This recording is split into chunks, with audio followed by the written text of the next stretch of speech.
Hello friends, welcome.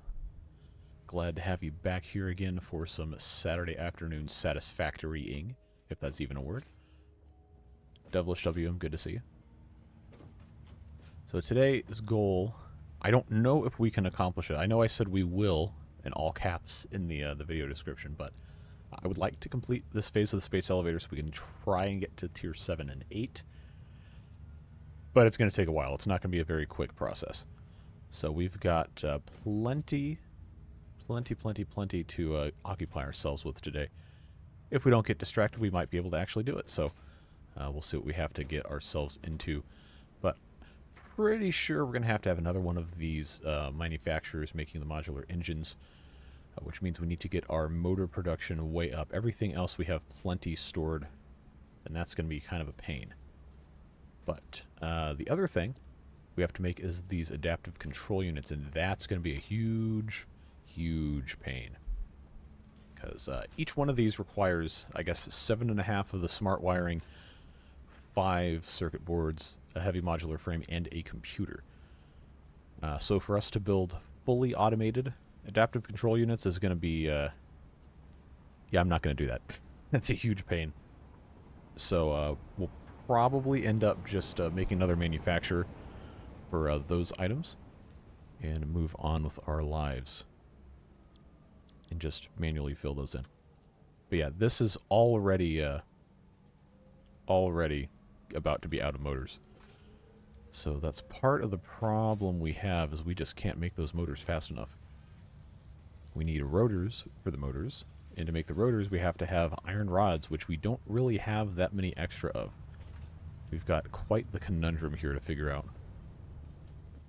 These guys right here, it used to be, this was completely full of iron rods because, well, we had enough iron rods, but these guys over here can't really seem to make quite enough. And I can't just overclock these things either because they're already more or less set up pretty perfectly for getting stuff out at maximum efficiency, and that's can be a little bit of a problem. But we can go ahead, at the very least, and set up another manufacturer, and then try to get adaptive control units going here. It's just one of those things that takes a really long time.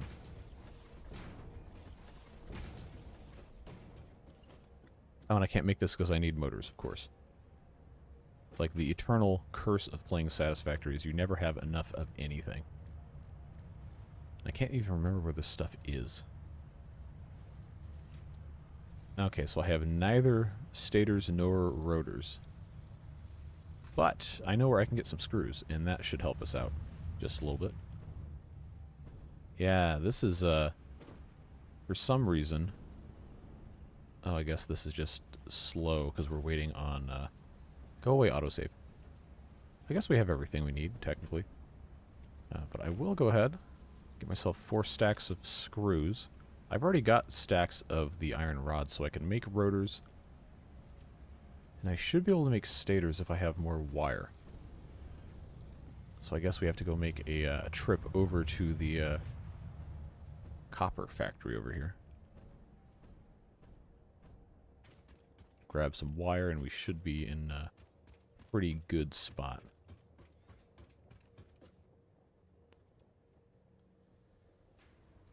Yeah, so I got a whole stack of that. That should probably be okay. Just check our recipes real quick. Yeah, we'll be okay for at least a little while. A final list of games you want to give a go? No, I don't think I want to make a final list because it's something that's going to be ever evolving. But I'm kind of reluctant to deep dive into something completely new at this point because it's been a while since we've had a Timberborn update. And I know as soon as I start a series on something people are going to want to watch, Timberborn's going to drop this huge, random, out of nowhere at 5 a.m. update, and I'm going to need to make videos on that. And then it's like, all right, well, then why did I even bother doing this other thing? I have a very casual list of things people keep asking me to play that I may or may not get to. I've still got the surveys from the end of last year. I've got a list of games from that. then there's a couple that people just keep on asking me to do. Personal games. I don't play games for fun anymore. Strictly speaking, not as in not streaming or making YouTube videos. I just don't have time. Yeah, a couple people I know, my real-life friends that I see, well, I don't see them all the time anymore because we are finished with school. We've gone our separate ways, but they keep asking me to play Oxygen Not Included. Yeah, if I were going to play for fun and this, I would be uploading a lot less videos. Would not be able to do a video or a stream every day of the week. Probably be closer to one a week, and then if that was the case, then I would have to play no games because I would have to go and get a quote-unquote real job. It's just the way it ends up working out. I don't know. But I would like to, at some point, play some casual stuff. I gotta have the time. There's so much other stuff I've got to take care of outside of YouTube and everything else that I do for work. Got to do home repairs. That's what I got to do tonight after I finish this. But I got rotors, I got stators I'm about to make, and we can make some motors. So hopefully we can expedite the process of finishing this space elevator phase. Just applied for a quote-unquote real job. We'll hope that goes well for you.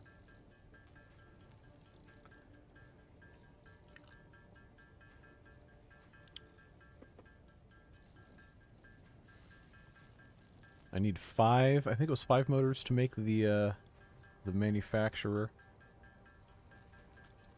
So I will go ahead and make those. Because we don't have to sit here to do this. We can do this on the other side. I just had this workbench here, so I decided we're going to use it. So as soon as I get these 5, then we'll be good to go. Alrighty. Hey, Marina. Good to see you. Hey, Gary. Hope you're having a lovely evening down in Cape Town. How did I have this set before? There we go. I'll tell you what I was excited for recently. I don't know if you guys have watched his content before, but there is a guy, a channel by the name of Skalty. I think I've mentioned him before. He makes Satisfactory videos, and he's recently started uploading again, so that's been nice to see. I really like his design that he does with stuff. I guess he's a graphic designer by trade, so he's got a really good visual eye, and he makes stuff look really good. So that's a fun thing to go back and take a look at. All right, we got computers, heavy modular frame circuit boards, and automated wiring. I don't think I have automated wiring manufacturing right now, but all it needs is cable and stators, and we have cable. We have a lot of cable being made over there, so we could pretty easily get that automated while we are sitting here. I just need to make an assembler, and then we just need to have that routed into here. Come across a couple casual Oni players. Yeah, I would be very interested to play that game. I'm at the point now where I feel like I can't make a video on something if I know it's not going to be perfect, which is not the right attitude to have, etc. But I don't know. I don't feel like getting dumped on by people who understand the game better than I do. Not a fun feeling. So I've ended up just kind of putting stuff off because I don't think I can do a good job with it. ONI is an acronym for Oxygen Not Included. I don't know too much about the game, I just know it's supposed to be very hard. Alright, so I've got to have this set up here. I think that should work. Yep, that'll go there. So this is going to be where I put the stators that I've got right there. That will go in here, and then they need 2.5 per minute, and then we need 50 cable per minute.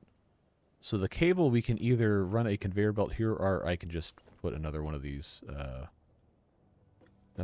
dudes. I think I'm just going to put another one of these so we don't have to get stressed out about it. Let's just pop this full of cables, and we'll be moving on with our lives.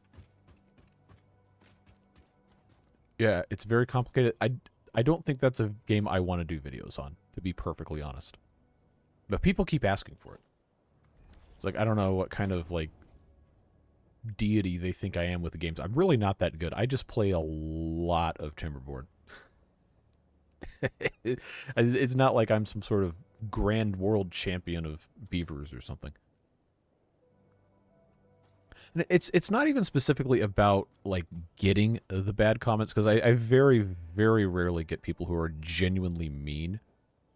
It's just, I don't want to spend somebody's time unwisely. Like, when someone makes a choice to watch your content, they are putting, like you guys are doing now, you're putting other things aside, or at the very least, you are devoting some bit of your attention to investing in me as a person or a player or whatever, even if you just have it on as background noise.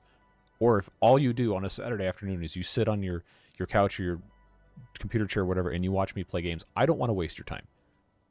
So if I feel like if I'm not doing a good job, or if I don't know how the game works or whatever, then people are going to get mad that I've wasted their time, and that would make me feel extremely bad. So I do not want to do that, which is why I've been kind of reluctant to play new games that I don't feel like I could succeed at within a reasonably short amount of time. Because time is one of those things that everybody, okay, there's other stuff behind the statement of everybody has the same 24 hours in a day, and people obviously have different resources available to use those, but you don't get time back. So if you're going to spend an hour watching a video and you come out at the end of that and say, well, that was a waste of time, then I'm going to feel terrible because you got so much other stuff you got to do. Like, most of us are adults. We have jobs. Some of you have children, families, etc. And I don't want to be the person that takes you away from that for something that you are not enjoying. That would be one of my least favorite things to do.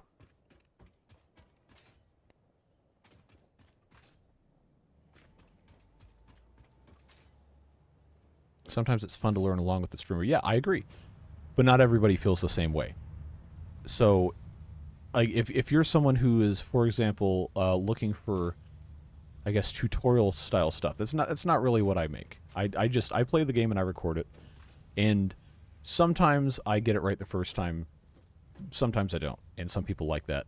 But I've had people come in and watch the videos where they've been, I guess you could say, irritated that I don't understand some specific concept just automatically. And they feel like it's like, okay, well, I'm glad I spent my time watching you fail at this. It's, oh, I don't have cables. I need cables to do wire. There we go. No. I don't like disappointing people. It's probably the root of the whole issue. I've done enough of that in my life. But I digress. We've got automated wiring coming in here, even if it's not technically fully automated. How much are we making per minute? Oh, jeez. 2.5 per minute. And so for this to be at single speed, it has to have 7.5. All right. Okay. Oh, this is going to irritate the snot out of me. Okay. So this can be a maximum of 6.25. So this can't even run at full speed. 1 per minute, so it would take 100 minutes. But it's not going to be 1 per minute because I only have 6.25. And I can't manually make the automated wiring, so I guess we'll have to... Is that 6.225 or 6.25? 6.25, okay. Yeah, so I guess 83.5. Nope, that's too much. What about 83.4? 84.35? 84.345. 84.342. 84.34. 84.33. Okay, that works. 6.25. Computers, I've already got. We'll go ahead and just feed those in there. Heavy modular frames, I've already got. Circuit boards, plastic and copper sheets, I think is what it was. I don't have copper ingots, so we'll have to go over here and grab some of those. Yeah, I think we'll be okay with this. Yeah, so we'll just set this to take care of that, and I can get back to reading what you guys are talking about here. Probably the teacher in me that just doesn't get why people have such a critical mindset when people are learning. I don't know. I'm not a psychologist. I've not studied psychology. I've not taken any classes on it or anything. But it seems to me that generally people that get mad at other people putting out genuine, honest, vulnerable stuff have insecurities. It's a pattern that I've just generally noticed from personal experience. It does not mean it's universally the case. Whatever, but I don't know. I feel like if you're going to take the time out of your day to go and find someone's... I don't like the term content because it dehumanizes this whole process, but that's what people call it, so we'll call it content. If you go out and find someone's content and you spend your time watching it, and your takeaway from that is, wow, this person's terrible and I'm so mad that I wasted my time doing this, then, you know, maybe do a little bit of introspection. Maybe think about what you got going on. But at the same time, people do have limited amount of free time, so I'm not necessarily going to automatically say that there's something wrong with someone who feels that way. It's just, if you know it's not going to be what you're looking for, why'd you watch it? Why did you spend your time, and then why did you put negative energy out into the world as a result of that? It's like people who leave negative reviews for restaurants without trying to resolve their problems. Like, I went to I obviously can't use names or whatever, but there's a local place that I like to go to for lunch when I'm in the office, and been going there forever, probably, I don't know, 20 years. And yesterday they changed some stuff around, and it was disappointing. It was not what I was expecting. The food wasn't as good. The process was messed up, or I don't know. They changed some stuff to where it was notably disappointing when usually it's almost always great. So I talked to the people there. I was like, hey, like what's going on? Like, I've been coming here forever. It's not what we're used to. The quality's not there. It took forever. Like, what's going on? Then they explain what happened, and like, okay, you're trying to change something. You're trying to improve your business, and you tried something and it didn't work, and we're talking about it. That's good. You can resolve problems by just communicating with people. But then he said, oh, somebody left us a 1-star review on Google or Yelp, or I don't even know if Yelp is even still a thing, but they didn't even talk to them to try and solve the problem before they went home and got mad. It's like, really? Like, why? Why are you like this? Like, people are human. They're going to make mistakes. You can have a little bit of kindness and understanding with people. I'm behind in chat, so sorry if you guys are saying stuff I haven't gotten to yet.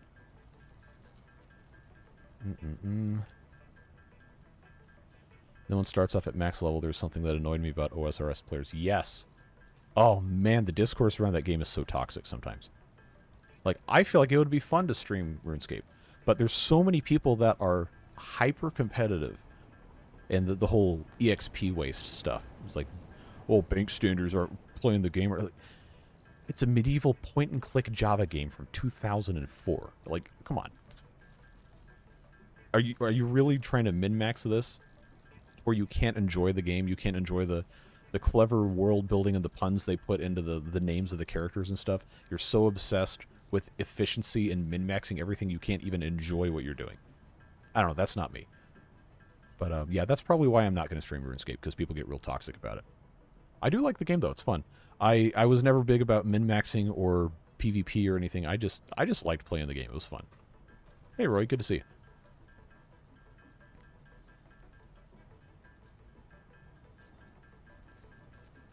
Well, I appreciate it. I have this thing where I just always assume that people are angry when they're not necessarily angry. I don't know. It's probably some sort of something I need to get help for, but it is. I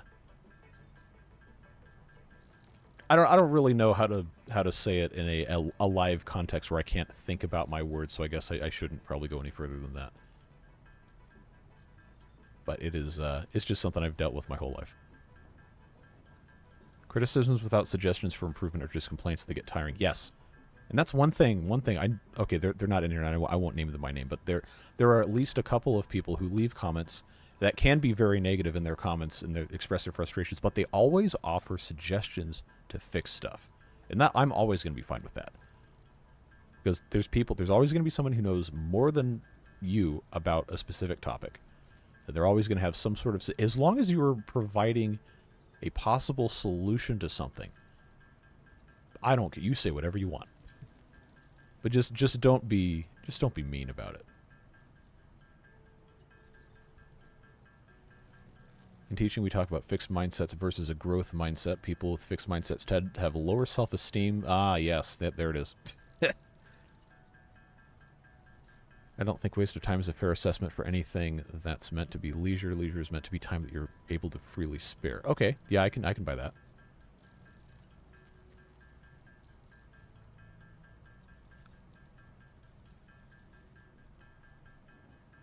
Don't mean to be meaner. You're not, William. No, you're not one of those people. Hey, Kurt, good to see you.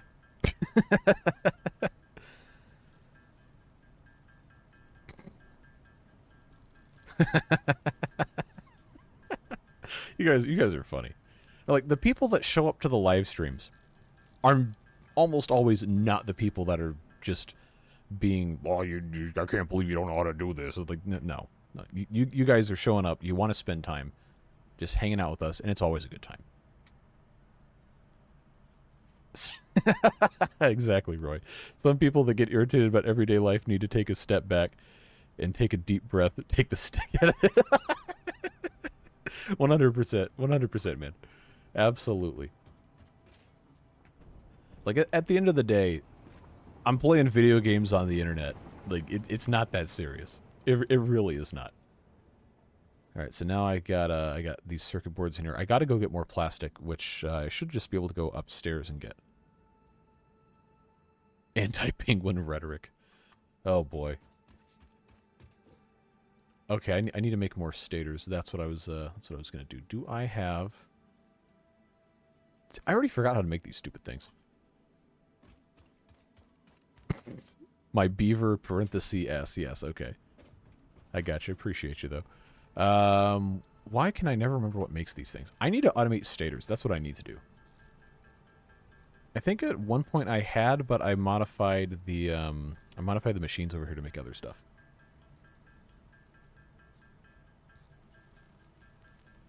Oh my god, William. I'm not reading that. Hey, you do you. I'm not here to tell you how to live your life. Probably not something I'd get into, but hey, do what you want. Speak Balkanly? Should I be afraid of what that means? I feel like I should be afraid of what that means. Hey, as long as you're not inciting, like, I don't know, a race war or something, then sure, go ahead. That is something I would very much like to avoid. Oh, I can't put that in here. That's got to go in this one.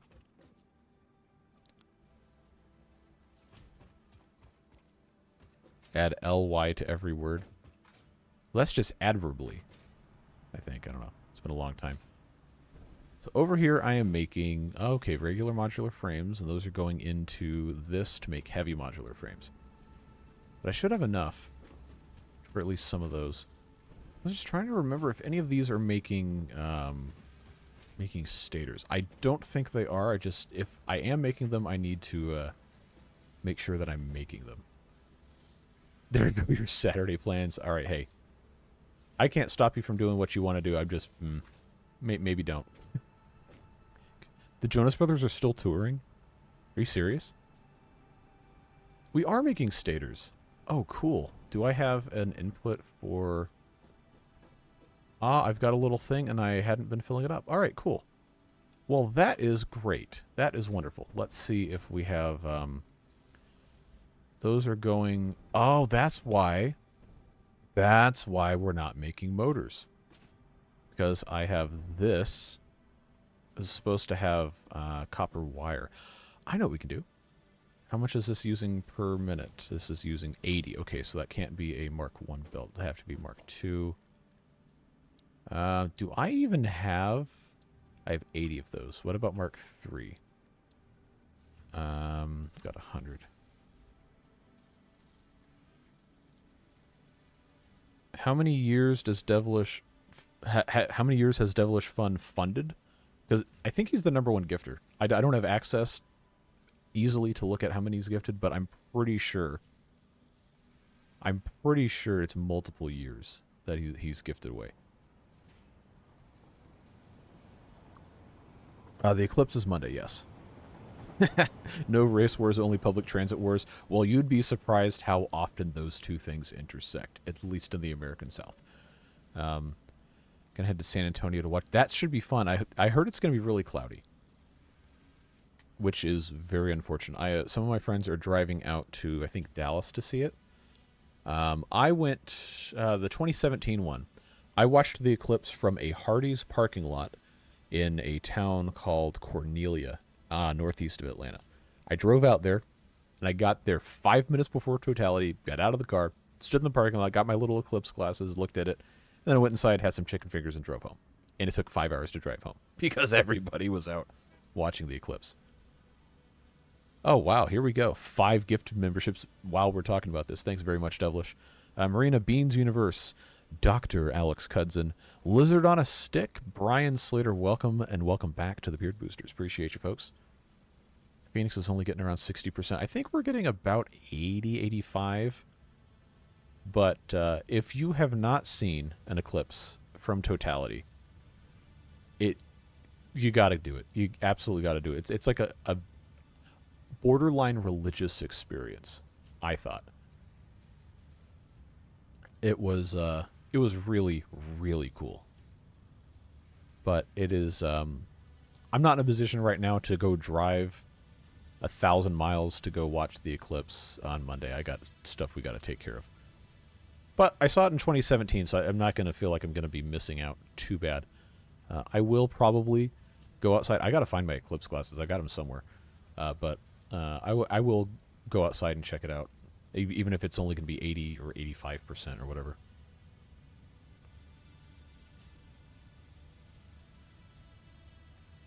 I don't know if we're going to have clouds where I am, but I know most of the path of totality weather forecast I've seen has been cloudy or a chance of being cloudy.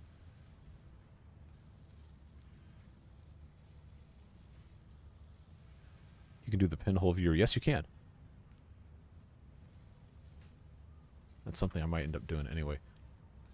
I know I never throw anything away, which has other problems attached to it, but I know I've got the glasses somewhere, because at the time, okay, story time, I guess. Summer 2017, spring, summer 2017, I was working as a rideshare driver, doing Lyft rides in Atlanta.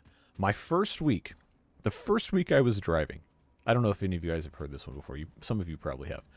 But my very first week driving was the week the freeway burned down in Atlanta. And I was driving across that bridge, I don't know, maybe half an hour before that happened. So that was kind of surreal. You get home, you see it on the news, like, okay, all right, that's kind of scary. but that was a fun time. So I was because I was renting the car from Lyft to do it. They had a program with, I think it was Hertz, rent a car, that they would effectively lease you the car for a long-term period, and they would pay for the cost of leasing the car if you fulfilled certain terms and requirements of your contract as a driver for them. So that's what I did, because I didn't have a car at the time. My car that I had bought a couple years prior had just died. The engine committed Sudoku. I was like, well, I don't have credit to buy a car. I don't have cash to buy a car. Here's a thing where they'll give you a car, and then as long as you do X amount of specific tasks or provide this many rides to this many people in these specific hours and areas, then they'll just pay for the car. I said, okay, great, I'll do that. So that's what I was doing. And then the day of the eclipse, I had to swap cars out because, you know, they need oil changes and tires rotated and whatever. So I'm sitting there for like 2 hours at this place trying to get the car swapped out. And the first car they gave me was like missing parts and had dents and stuff on it. Like, come on, man. It's like, you're going to charge me for this when I bring this back. I'm not taking this out. Anyway, so I end up with this car, and then I was just rushing to get out because Atlanta was, I don't know, 95% totality, but not completely 100%. And there's such a huge difference.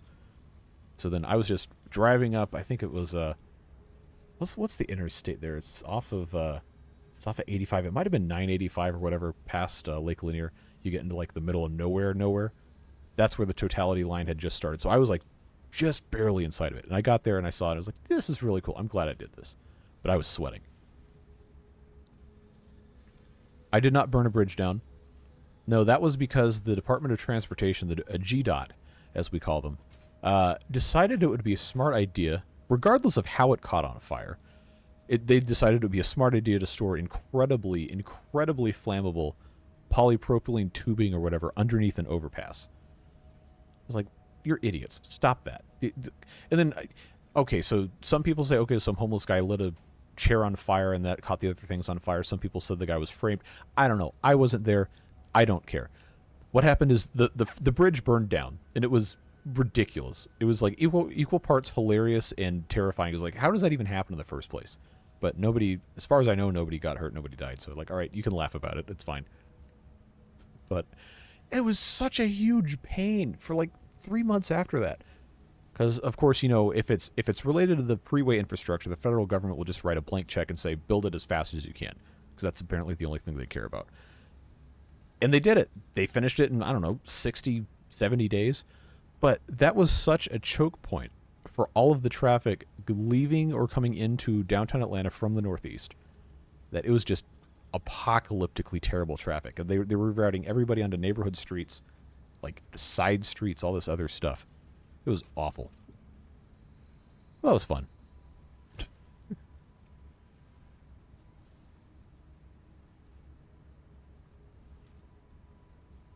60 to 70 days is slow everywhere else. Well, it's the thing they ran into was there were multiple spans of the. All right, I need to be like, oh man, what's that guy's name? Thor or whatever they call him, the pirate software guy. A couple of you guys were talking about him in the Discord, but he'll just pull up like Microsoft Paint and Draw during streams to illustrate stuff. But the Philadelphia one where they rebuilt it in, I don't know, like a week or 2 weeks or whatever it was. I don't remember the exact amount of days. But that was because that was just a very small segment of bridge. The I-85 viaduct that collapsed in Atlanta was 3 whole spans, and that is, I think that part of it's 4 lanes. So they had to completely remove it. They had to rebuild it. They had to build a concrete production plant on site, and it was passing over an arterial road. So they had a lot of stuff they had to figure out to fix that, and that's why it took as long as it did. But man, that was an interesting time. All right, the boat hitting the bridge thing is a problem because of, okay, and we're not going to get into any conspiracy theory or conjecture or whatever about this. All we know is the boat hit the bridge and the bridge collapsed, the Baltimore one. That happened because there was no protection for the bridge piers. That's why the thing collapsed, because that bridge was built before the Sunshine Skyway Bridge disaster in Florida, which I know there's at least one person who frequents chat who's in that area. I can't remember if they're here or not. But that was, I think, 1980, or at least the early 80s. A ship hit a bridge pier. Oh, hey, we got 2 of these things. Nice. Do I have any more? I need to get more stators. But that bridge collapse resulted in modifications to building code for large bridge structures to where they have to have, I think they call them dolphins, like sacrificial piers out into the water that do not touch the bridge supports, so that when a ship hits that, it hits that instead of the bridge supports. It's like guardrails on the road. So that did not exist on the Baltimore, the Francis Scott Key Bridge, because that bridge was built in the 70s before that disaster occurred. So regardless of what caused the ship to hit the bridge, it hit the bridge and it collapsed because there was nothing to stop it from being there. Now that's not going to be a problem because all the bridges that get built have to have those by law, at least in the U.S. I can't speak for the rest of the world. But yeah, it's going to take them years and years and years to build that one. It is. Bridges are incredibly slow. Bridges and tunnels are incredibly slow to build. Like a regular interstate highway on flat ground, you can build that in a week. But no, a bridge over water that has to have ships passing underneath it, that's going to take a long time to build. I knew dying in the long dark was a sign. Hey, Josh, good to see you. And there was another thing in I think it was the 90s, near, I want to say it was like near Mobile, maybe in Alabama, there was a tugboat pushing a barge down a river in fog, got off course, and hit a bridge support for a railway trestle. And then an Amtrak train went over it at 80 miles an hour or whatever and crashed, and a bunch of people died, and that was terrible. They still have not replaced that bridge. And that line has been closed ever since. I think they're trying to fix it, to open service back to Mobile. But that kind of stuff just happens. You can't really prevent it, you just have to guard against it. Yeah, it's going to take him a really long time to clean that up. And what's amazing is that more people didn't die. It's just astounding. The construction crew on the bridge, God rest their souls, they had no chance. Absolutely no chance, because like you're already on the bridge and you're outside of your vehicles working on stuff. You had 60 seconds. There's no way you're going to get out of there. But the fact that the harbor pilot called the bridge authority, called the police and said, hey, we might hit the bridge, evacuate the bridge, and they did it as best as they could. Could you imagine if that would have happened at, I don't know, rush hour, and you would have had hundreds of cars on the bridge? It would have been incalculable loss of life. It would have been absolutely horrendous. But the fact that it happened in the middle of the night when there were hardly anyone on there, I don't know if you could have asked for a better situation than that, if it was going to happen. Yeah. And people tend in general to jump to conclusions without knowing facts, and that disappoints me, because there's so much more to situations than you can ever understand in passing. If you got to take the time to understand things, or you make rash judgments of people. So that was my first thought. I saw like, oh man, they're gonna like bury that guy, the captain of the boat. And then, okay, well, you look at it like, all right, well, let's see, the ship lost power. If you have a giant container ship that's almost 1,000 feet long, you are not going to stop that thing without power. You're not going to turn it without power. It takes time to restart the engines on those things, because it's not just like your car. You can't just turn your key and go. The engines have to be started in conjunction with all this other huge mess of mechanical equipment, and that equipment can't start unless the preliminary generators are brought online, which takes time. So it's not just like, oh, you stalled your car shifting into gear at the traffic light. No, it's like it's a multi-minute, incredibly involved process with dozens of people. Like you cannot just turn it back on immediately. Like as soon as something goes wrong, you got to do something, and they did, and they saved lives.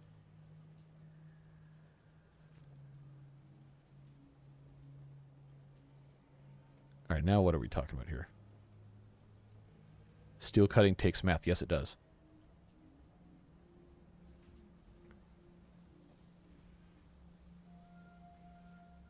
It's a real infrastructure. Who cares? Am I right? Yeah, that's. I know you're saying that as a joke, but in the U.S., that's pretty much accurate. Unless you are one of the big four freight railroads and you can make a lot of money by fixing something, no, it's not going to get fixed. Turn the bridge off and back on. Yeah, let me know how that one goes. All right, I got to actually do something here. How many? Oh, I got 45 of these things. Okay. Well, now I have 45 in my hand. We'll pop these in here. We got to get this rolling. Come on, stators. Do your thing. I need to make more of these and pop those in that container there, but we got to get this automated wiring going. This is actually pretty good stock of these other things. I've got 2 of the adaptive control units here. We just have to get more automated wiring. That's going to be a whole thing. Oh, I was going to get more what's it called? Plastic. I know we have some of that up here. Yeah, you think about the amount of engineering and just crazy stuff that goes into something like bridge construction. And then you think about the average people you know who work in engineering. You're like, it's kind of a miracle that doesn't happen more often, to be perfectly honest. It's amazing what people can come up with, though. Let's make some more circuit boards.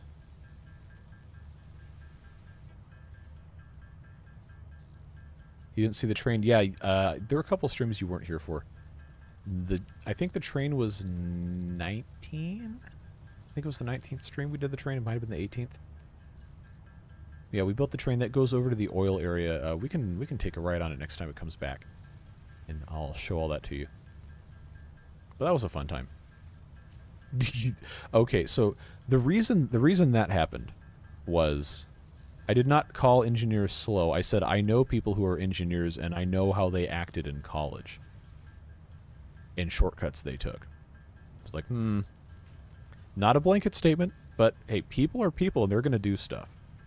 You got to make sure, you got to double check people's work. You missed a giant meatball. Yes, you did. Well, you saw the picture in the Discord.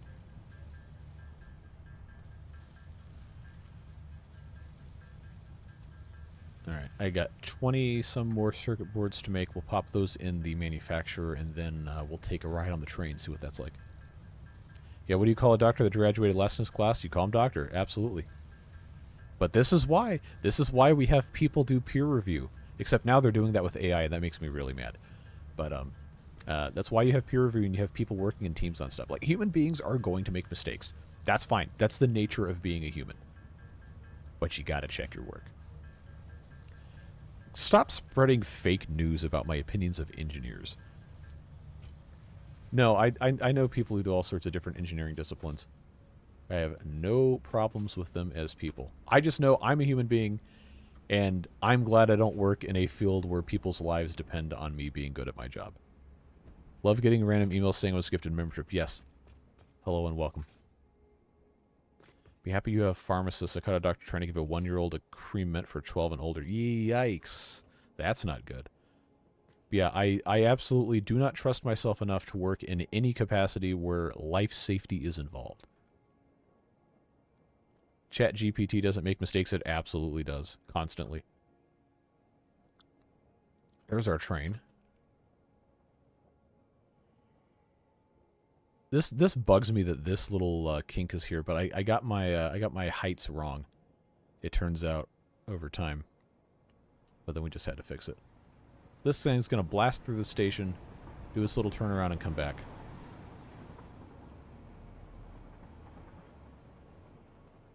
And then we'll hop in the engine and we'll head on over there.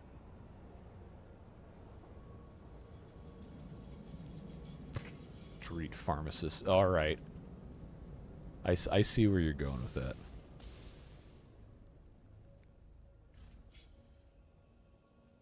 Alright, so that's going to unload, and then it'll automatically drive. I don't have to do it because it's programmed. Water is good.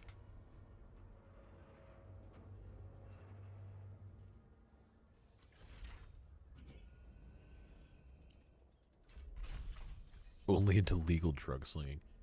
Oh boy. Alright. Fancy Pants with his automated train system. Yep, you got me. I'm Mr. Fancy Pants.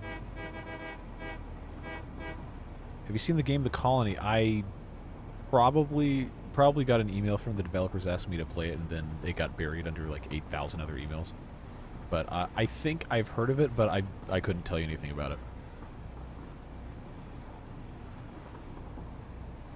Is it about aliens?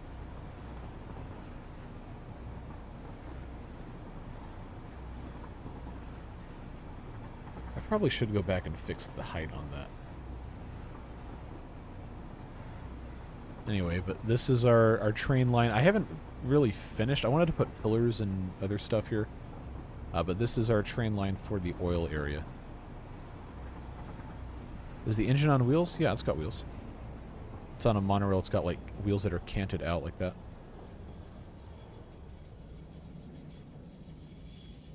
Yeah, this is a fun little train trip.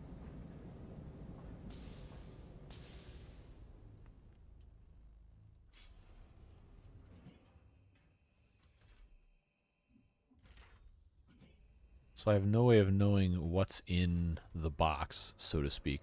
Well, quantity-wise, I know the specific items that go in the box. It should just be heat radiating because this is a fully electric system. So those little, like, these things, I can't move my mouse to point at it because it's controlling the camera. But those are, like, cooling tower kind of deals. You can see they're heating up from the motors, and then the heat should be exhausted off of that and then off the top. Yeah, this whole thing is electrical power. A wicked cam on the wheels. I mean, it's a monorail, so it's kind of got to be. It's got like roller coaster wheels, kind of. It's got wheels that are like kind of holding it on and kind of not holding it on at the same time. Yeah. And there's one of these, if you manually honk the horn, sometimes it'll do the wooden toy steam whistle thing. But I can't get it to do it. That might have been patched out. Need to drift the beast? Oh, okay, so the train can actually come off the tracks if you hit something with it. But then it's annoying and you have to rebuild it, so I'm not going to do it. I don't know if Beans is still in here or not, but the when we were playing, also these little air brakes are cool. But when we were playing together on the one map a long time ago, I would just drive the train forever trying to get it to make the train whistle noise. Anyway, we'll hop out of here and go back to what else we were doing and hopefully not get run over by the train. I need to get... I already forgot what I was doing. That's good. Yeah, I was going to check out how this is working here. Okay, they're working on it. I just need to get more automated wiring set up. This is waiting for... I need to get more stators. I need to have those get produced. I could... Probably should just make another assembler right here. Yeah, and we'll stuff this thing full of other stuff here. Give me the storage containers. Oh, that's going to be too close. Hold on. Satisfactory isekai. Oh my god. Everything's got to be an isekai.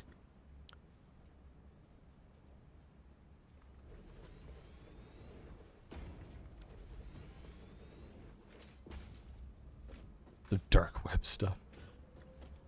Yeah, the people who like to be weird on the internet are very creative. I will say that for sure. Now, is this going to be... No. Okay, it's got to move back. Isekai to be in the Great Frog. I mean, hey, there was a... apparently, I didn't watch it, but apparently a pretty decent anime that aired a couple seasons ago about a guy who got isekai'd into being a vending machine. So, hey, look, anything is possible. Anything is possible. Let's go get more, what do you call them? Wires.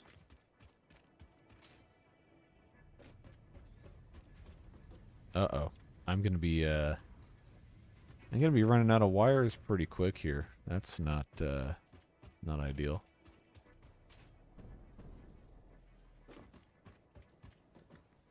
Why don't you just have a conveyor belt? I don't know. I didn't think about it. Probably should have done it that way. Alright, that's gotta go here. I'm gonna... I can't build this because I don't have wire. Okay, alright. I guess I gotta grab some wire so I can hook things up. I'm just making a mess. Give me Mark II power pole. There we go. We can just do that way. Okay, so this needs to make stators. Make 5 per minute? I don't think so. You're going to make more than 5 per minute. You're going to make 12.5.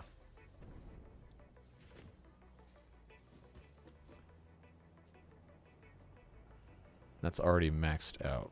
Okay. It's been a while since you launched your rocket. I know where you're getting at, but I'm going to permit that specific phrasing because that's exactly what it is over here. We are currently trying to fix that problem by completing the space elevator phase. I can't do any more research until that's done. Okay, so Drexless, you're a connoisseur of the random isekai, I see. Yeah, Reborn is a vending machine. Now I wander the dungeon. I saw that come up. So I was like, hey, you gonna watch that? I was like, that sounds completely stupid. There's no way. And then they come back and they're like, yeah, this is really good. You should watch it. I'm like, no, okay, all right, I'll take your word for it. How does a vending machine wander? I think well, I'm sure he'll tell you, but I think the premise is the guy gets reincarnated as a vending machine, and the only noises he can make, he can't speak, but the only noises he can make are like the pre-programmed sounds that play or something. And of course, there's like some sort of romance thing attached to it, because there always is. A girl who finds him with superhuman strength and carries him around. Okay, that's funny. That's actually really funny. I did not know that's how he got around. I assumed he was just like on wheels or something. Now, leave it to Japan to come up with this stuff, man. It's nuts. There was another one where like a guy gets, I guess, reincarnated as a pig, which is like, all right, this has the potential to just get weird. Learned a lot off of Let's Game It Out, how to break a game and make fun of a game. The most important thing that we've learned off of Let's Game It Out is 2 conveyor belt things everywhere. Yes. Absolutely correct. I loved his videos on Satisfactory. The tornado of conveyor belts was hilarious. That is really funny. I wish he would do more Satisfactory videos, but he's got his own stuff going on. That's fine. I loved his streams of The Long Drive. I don't know if you guys have seen that one or not, but it's like a procedurally generated, I don't know, post-apocalyptic infinite driving game where you get these cars that are in various states of disrepair, and you drive around the landscape looking for car parts and finding gas or diesel or whatever. He called him Methuselah. That's funny. But I was thinking about streaming that one, not on YouTube. That would be a Twitch thing. But I was thinking that would be if we want to just have a chat where we just screw around and don't actually get anything done. That's the perfect game for it, because it's just endless driving, finding random stuff. They got these weird rabbits with glowing eyes you got to kill, or they kill you, or whatever. Mesothelioma. I don't think that's what he called it. Oh my god. I'm sure they're trying as best as they can. Alright, how are we looking here? Are we gotta get more automated wiring going, man. This stuff takes so long to make. Oh, the cables need 125 per minute and I only gave them... Okay, no. We gotta fix that. We gotta give them the Mark III belt. That's probably why this has taken so long, as I couldn't feed it enough. There we go. So hopefully now the stator problem is at least partially solved. We are going to have to get more supplies. We're going to have to go get some more pipes. That is... Where's my car? I don't have time to go get it. We'll just walk. The goal that I had for today's stream was to finish Phase 3, and so far I've gone an hour into this, and we are barely halfway... This is the wrong building. We are barely halfway to the modular engines, and I have 6 adaptive control units. So we got to figure out. Hey, Cowface, good to see you. Things don't go as planned. You telling me? You are telling me. All right, that should be fine. I think we're probably at some point gonna run out of power, because of all these machines having to turn back on. The whole point of me streaming, I mean, not really, but it ends up working out that way. I want to make sure... We had this whole discussion before you came in at the start of the stream. I want to make sure I'm not wasting people's time by just not accomplishing things. Even though, theoretically, the whole point of streaming is just to hang out and enjoy company with people. I still feel bad if I say, hey, we're going to do this, and we don't do it. Because then people like get excited about stuff and like, oh, I said you were going to do it and you didn't do it, and then I feel bad. That's fine. Automated truck bot. I mean, the trucks are already automated. Unless you're referencing something else that I didn't catch. I gotta put these... I don't know why I didn't just come in this way. Put all those pipes in there. Our wires are going to start to be a problem, I think. Because we're not making quite enough. We'll have to check and see what the rate of production is over here. Oh, okay. Yeah, didn't know you could automate trucks. Yep, you sure can. Yeah, there's no way we're going to be able to keep up with that. We're going to have to fix this. Yeah, you can automate any vehicle in the game with the exception of the factory cart, I think. But what you do is you get in the truck. I don't think it'll let me do it while it's operating, but you can get in the truck, and have it start recording a path. And if you stop, it'll have that pause icon, and if you're driving, it'll have this node. And you can remove nodes to change the path and stuff, but it'll just follow your path, and it'll compute the speed that it has to go to reach the nodes based on how far apart they are from how fast you were driving. A different route, so you can have it go around obstacles. You can have it go in a straight line. It just follows the path that you drive. It's a really cool system. Sometimes it works great. Sometimes it is unbelievably bad at following directions, but it's nice to have that automated. Just called and got my parking ticket canceled. Congratulations. I got a stupid parking ticket. I got a couple stupid parking tickets when I lived in the city. There was a side street that does not go anywhere. It's a complete dead end, and there were no driveways on it. I got a ticket for parking, quote-unquote, the wrong way on the side street. Like, how am I parking the wrong way? It's a stub street. There's no lines, and there's no driveways that access this. It's just a stub street. It was, I don't know, 200 feet long. It's like, you parked the wrong way. $35? Like, you stupid idiots. But, of course, you have to pay it or they come and impound the car. And there's no way to fight that. So, it was stupid. Left side of the curb, yeah, well, it's fine, I guess. I no longer have that car. Not because I didn't pay the ticket, for other reasons. But I got another one in downtown on Sundays, for reference. At that point in time, on Sundays, parking was free. But there were specific areas designated by signs where you could not park. I parked outside of the area, and I still got a ticket. To be clear, I did not park in the area that it was restricted parking. I parked just outside of it, like 10 feet to the other side of the sign. And I got a ticket for it, and I disputed it. They said, nope, you got to pay it. I'm like, all right, fine, whatever. I don't have time to go to court over a $40 parking ticket. It's almost like cities use citations to make money rather than make the city safe. Yeah, that's probably exactly what it is. And what made me mad is that Atlanta had actually sold the rights to write parking tickets to a private company. Chicago did the same thing, although theirs was much worse. But this was a private company writing these tickets. It's like, I very clearly have not broken the law here. But it's like, you got to pay the ticket. You can go to court and dispute it. Like, I'm a full-time student. I work full-time. I don't have time to go to court to dispute a $40 traffic ticket. So I just paid it. Yeah, Chicago, I think, sold the rights to their traffic ticketing, whatever, for like 99 years. I got to look this up so I don't spread misinformation, but I saw that, I was like, you got to be stupid to do that.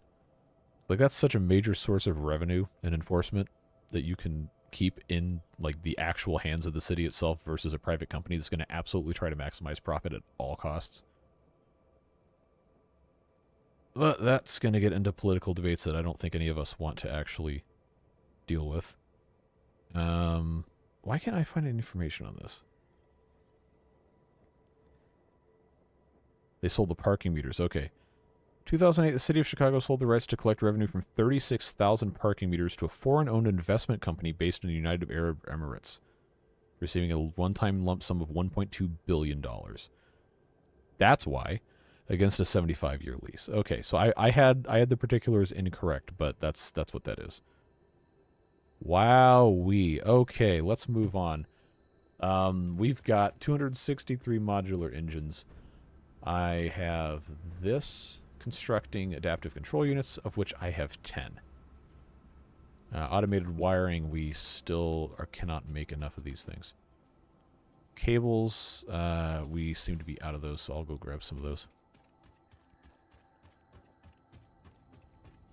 University parking. Oh, I could write multiple theses about university. I had to pay $400 a semester to park my car in the parking deck at my dorm. $400 a semester.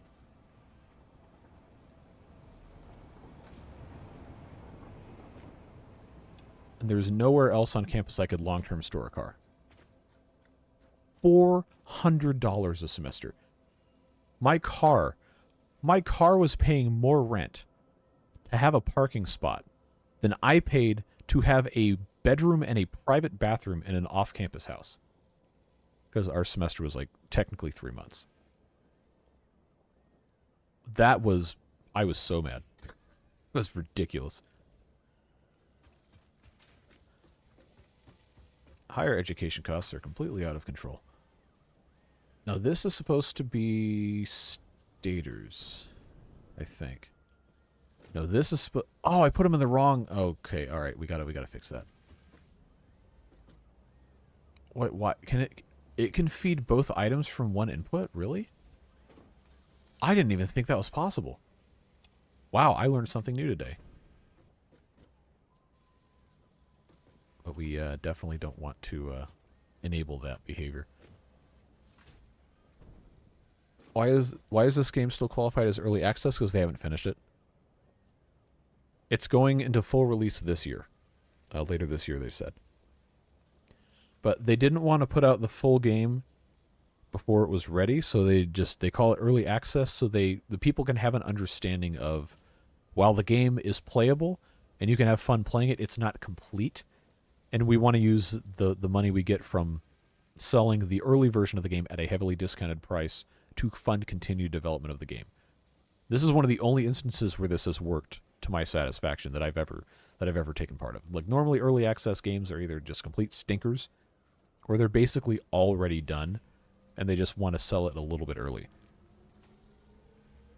But this has been great. Like, even when I first got the game in 2020, I think it was update 2 or whatever, I had no problem. I think it was $25 or something. I had no problem spending that money to play that much of the completed game. They've done a very good job with this.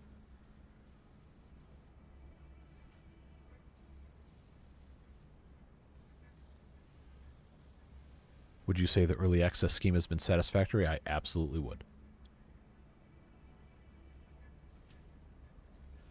Yeah. Oh boy, you're gonna unlock my my ability to talk about transit planning for hours and hours if we keep going down this road. Yeah, it's I have so many opinions I should keep to myself because I like people with opposing views. It's not my purpose on this earth is not to get mad at people who think differently from me. I think Timberborn has done the same too. Yes, Timberborn has done an exceptional job in early access. But a lot of what's so funny to me is these indie studios are just absolutely kicking ass and taking names in terms of developing product, making it fun, and engaging with the community. And these AAA studios come in and they just put out the worst garbage you've ever seen at twice or 3 times the price. It's like, well, you got thousands of employees and you just make garbage. Meanwhile, literally, okay, so Ostriv, literally the guy's home country is being shelled to oblivion, and he's on his laptop in like a bomb shelter coding a video game, and it's good. It's like, you got to be kidding me. Like, EA and Ubisoft and all these other people just can't even make good games anymore. Like, seriously? They're eating, all these indie developers are eating your lunch. But it's, hey, it's fine. The games that I'm playing are good. So I guess I don't have a problem with it. But it's very disturbing trends in the industry to see people just writ large stop caring about making a good product. AAA studios are going to die out. We're going to get a bunch of indie games. Yeah, until the indie game studios get bought by the AAA studios again. Man, oh, EA. All right, we got to talk about EA. I love the NCAA football games. I played a little bit of Madden, but I was always the most interested in the NCAA football games, whatever. I played a whole bunch of those, and I'm going to buy the new one when it comes out this summer like an idiot, even though I hate the company that makes it, just because it's the only game that exists for that. What they did to Maxis, because I know you mentioned Sims 4. What they did to Maxis is just absolutely depressing. Maxis made so many good games. Like, SimCity 4 was exquisite. Sims, quality product, until they started turning it into a DLC revenue cash farm. It was like, they had so much personality in their games, and then EA buys them as like, okay, you're not making enough money, goodbye. It's like, really? You gotta buy something just to kill it? Why are you like this? Yeah, that's another thing is, at some point when you do something you love for your job, as in your passion becomes your career, it's very dangerous, very easy for you to lose your passion for stuff, and then it just becomes a mechanical transaction where you just don't care about it anymore. It's very, very sad. Because that's what everybody, all these young kids say, like, oh, I want to be, well, when I was a kid, streaming didn't exist, but they say, oh, I want to be a streamer, or I want to be this and that, or the other, like, I want to make video games. They're like, okay, cool. Because people have an innate desire to create something and be part of something that's satisfying, make something with somebody else. And then you grow up in a society that tells you you only have value if you produce revenue. Just absolutely soul destroying. Very, very, very depressing. So then people just end up not being able to do things that make them find a joy in life, and you wonder why everyone's so miserable. I don't know. Makes me upset when I think about it. Oh, I don't have iron plates. That's why we couldn't build it. I need to get some iron plates then. Where did I keep those? Was that here? Yes.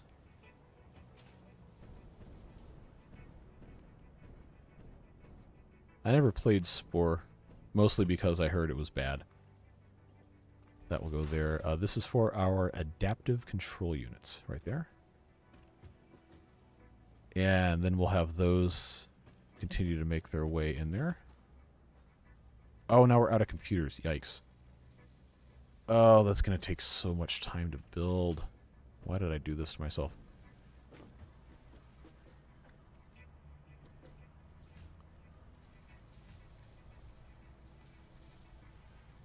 Yeah, that's also not an ideal solution, in my opinion, Cowface. Where the only careers are doctors, engineers, and lawyers. No. People need creative outlets. Now, obviously not everyone can do those jobs, and they're not always viable full-time careers. But that's the human experience. That's the nature of being alive, is to experience the joy of making something and consuming art or content or reading or whatever that makes you feel something. If you don't have that, then you lose the essence of what makes us humans. You don't have the ability to, like, spiritually connect with other people. And all you do is you sit at a desk and you write code all day. Like, no, well, okay, some people might like that, but that is not for me. Not what I want to be spending my time doing. Where is my crafting bench? Here it is. Kurt, I don't know if I'm supposed to take that a specific way or not. I'm going to assume... I know what you're getting at, but I'm going to assume it's meant to be a family-friendly compliment, and I will accept. Like to do exactly what you described, and that's good. If you like to do it, that's great. But not everybody does. I know I would just absolutely wither up and die in probably 2 weeks if I had to do that for a living. But, like I was saying, everybody has to have something they're interested in. And if that's what that is, that's great. And you have the opportunity to make gainful employment doing that and benefit other people's lives with the stuff that you make. That's what society is supposed to be, I think. I don't know. Not to get all philosophical or whatever. But I feel like there's enough stuff available in terms of career paths for people to feel validated and appreciated, no matter what it is they're doing. I think a job should provide you with the means to do what fulfills you. In my experience, making your sole objective, put those two things together, is a recipe for statistical depression. That's a good way of wording that. People get people sometimes, I don't need to generalize too much here, but people sometimes get too caught up in the whole finding something to be fulfilling objective that they lose sight of other things that are also important, like occupying your brain. Even if you're doing something that you enjoy but it doesn't challenge you, then it's not really being that good for you, I don't think. Hold on, does the model for the screws not have threads? Did I just now notice this? Yeah, the model for the screw has no threads. How? Devilish wants to sell feet pics and he should be allowed. I mean, I know this is a joke, but yes. If that's what makes you happy, I'm not going to tell you no.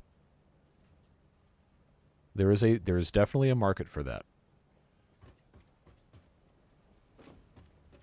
They don't have to be his feet. Okay, all right.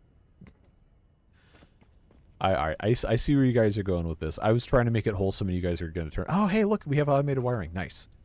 Get rid of that real quick. What else can I put away here? Color cartridges, I think we're going to want to have. We can get rid of these raw quartz type thing. You know what? No, I'm not going to get rid of those. I'm going to put them in the macerator awesome sink thing. So I need to create inventory space. This still goes to that, right? Okay. One of the reasons I got into teaching every day is so different, so it's very mentally stimulating. Also, I would rather talk to 5-year-olds. I feel you 100%. I'm not as big on the talk to 5-year-olds thing, but I can definitely appreciate that sentiment. What did I say I was going to get rid of? I already forgot. Raw coal for sure. Not the quartz or the sulfur because that's annoying to go get. But the plastic we can do. Make some more coupons.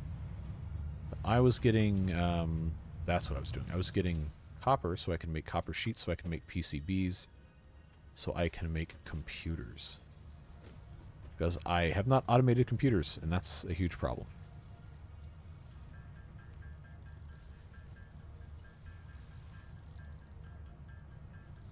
Yeah, see, that's the other thing, what Kurt is talking about following your passion is it's not always going to make you money, and that's okay. A passion does not have to make you money. But if you're not in a position in your life where you can fund that, then, I don't know. I'm not going to tell someone you can't follow your dreams because I feel like that's cruel. But there is a consequence to doing that. And real life is not always sunshine and rainbows. You got to be able to pay for your own stuff. So that's something you can do in your free time, or you can grind and work toward that being a sustainable career. But it takes a very long time, especially in creative pursuits. It takes a very, very long time. And if you're in a saturated kind of thing, like making YouTube videos, for example, is incredibly saturated. It is incredibly hard to make a full-time living putting videos on the internet. The only reason I'm even able to make money doing it is because I have incredibly streamlined living expenses. I couldn't, if I were a more typical early 30s dude, and I was married, and I had a family, and I had a house, and a car payment, there's no way I could do this. I would have to have a quote-unquote regular job, and I would have no time to do any of this. But, for whatever reason, the choices I've made in my life have led me to this point, and it's made it possible for me to sit here and play video games and talk to you guys all the time. Which I think is fun. I don't know what other people around me think about me doing this all the time, but hey. I'm enjoying it. It provides me fulfillment, and it provides me income, which is nice.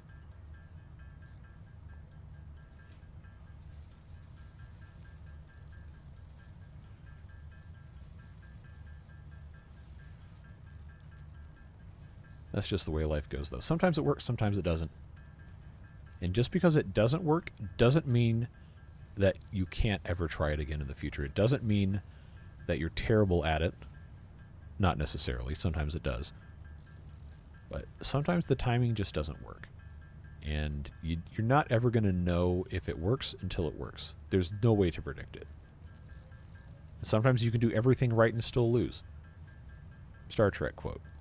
I haven't seen Star Trek, so I should probably not quote it, but that's just the way life goes.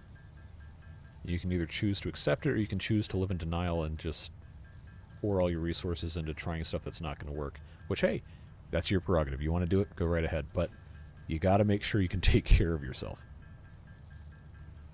Like if there came a time where I would have to make a whole bunch more money and buckle down and do other stuff, I would probably have to give up on YouTube, and it would make me very sad. Because I really enjoy doing this with you guys. But you can't let it control your life to the point where you just can't accomplish anything else. Why did I leave the crafting bench? I need circuit boards. I thought I literally just made some. Or did we put those? Yeah, we put those in the other thing. Okay, we'll build these. But we also need these things to make... No, we don't need those to make computers. That's just to make the circuit boards. All right. Right, exactly. And that's the trade-off for living in a society like we find ourselves in.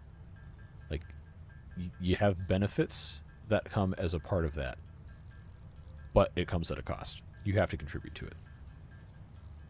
It's very hard for people to say, I'm the problem. Ding, ding, ding. That is probably the crux of almost every single interpersonal problem that people have, is unwilling to admit fault. It is very, very rare that it is only one person's fault whenever something goes wrong. There's almost always some sort of contributing factors from all sides of stuff.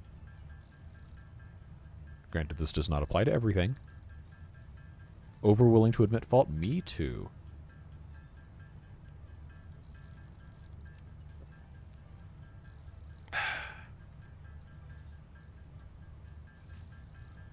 Sometimes I wonder how much noise the microphone picks up when I'm drinking water. I don't know, maybe you guys like that. I don't know. It seems to be a pretty popular thing. Moving on. Computers. I need to make... I think I needed to make a total of 100 computers for this. And I started out with 16. So I know I've got to make a whole lot of these. I really should automate the circuit boards. So my problem is I don't want to automate stuff unless I can commit to making an entire supply chain for it, because it becomes a huge pain, and then I find myself just doing everything manually, and it just ends up being a huge pain in the butt. But I think the copper sheets, at the very least, should probably be automated, because I'm spending a lot of time doing that. We have that whole store of copper ingots. I don't think we're making any more copper ingots in that spot, but I have so many there I could make thousands and thousands and thousands of copper sheets. No problems whatsoever. So this is just about done making the circuit boards. I'm going to make one computer and then go put it in the machine so that thing can get going. And then we'll get that taken care of. Next, this takes 18 of these hammer stroke measurements, or whatever you want to call it, to make one of those. It takes a long time. So if I can minimize the amount of time that I'm spending... Oh, it takes 2 computers to make one of these? Oh, I'm so screwed. Oh, no, that's to make 2. Never mind.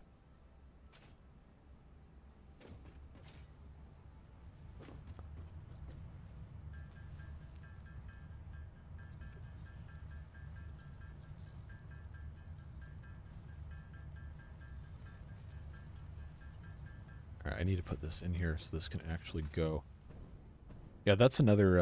I know that was like a tongue-in-cheek thing, Devilish, but that brings me to another thing. Is like, I've got some friends who are... I guess I should be careful how I choose to word this. They enjoy a lifestyle that would be maybe considered to be commune-oriented.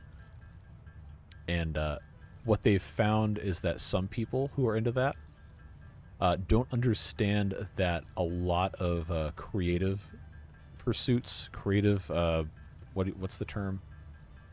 Jobs, whatever, do not have value in a commune-oriented society, because there's so much physical labor involved in actually growing food, raising animals, doing trade work and everything.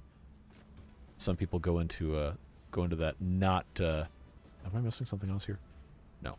They go into that not knowing how much actual effort goes into living in an independent from other entities environment where you're cohabitating with people. It's like, no, reality is often disappointing. Anyway, let's get set up with automated these things. Copper sheets. I always want to call them copper plates because that's what the other thing was called. Okay, so let's rotate. Probably should check and see what the input of that's going to be. Copper sheet. 20 per minute, making 10 per minute. Well, guess what? Now this is going to make 25. Okay, put that, put that, put that, put that. What can connect here? Nothing. That means that gets to connect to... Oh, that's already marked 2. Is this really full? I only see 5... oh, okay, because I hadn't connected the correct thing. Oh, we're going to make some spaghetti again. That's what we're doing. Okay, so this is taking copper ingots to make copper sheets. I should have... Oh, this is so dumb. All right. Oh, this is a disaster. Why did I do this? Okay. Oh, it's so ugly. I love it. All right, copper sheets are going to go in this thing. And then assembler for circuit boards. Yes, sirree. Okay, how many of these can I 15 per minute? I don't think so. You need 37.5 per minute. How many am I making per minute off of... I'm so turned around. How many am I making per minute? 25. Okay, so I need to have a maximum of 25, which is going to be 25.05. Let's try 166%. 166.5. 166.6. 166.65. 166.66. 166.665. There we go. All right. So that'll make us 12.5 circuit boards per minute. That's not really that quick, but automating it is going to allow us to do some other stuff. And I need 50 plastic per minute. That's going to come down from up here. Oh, I've got so much fuel I can't do anything with. We're going to have to get rid of some of this. This would probably actually make a lot of what do you call it? Points for vouchers.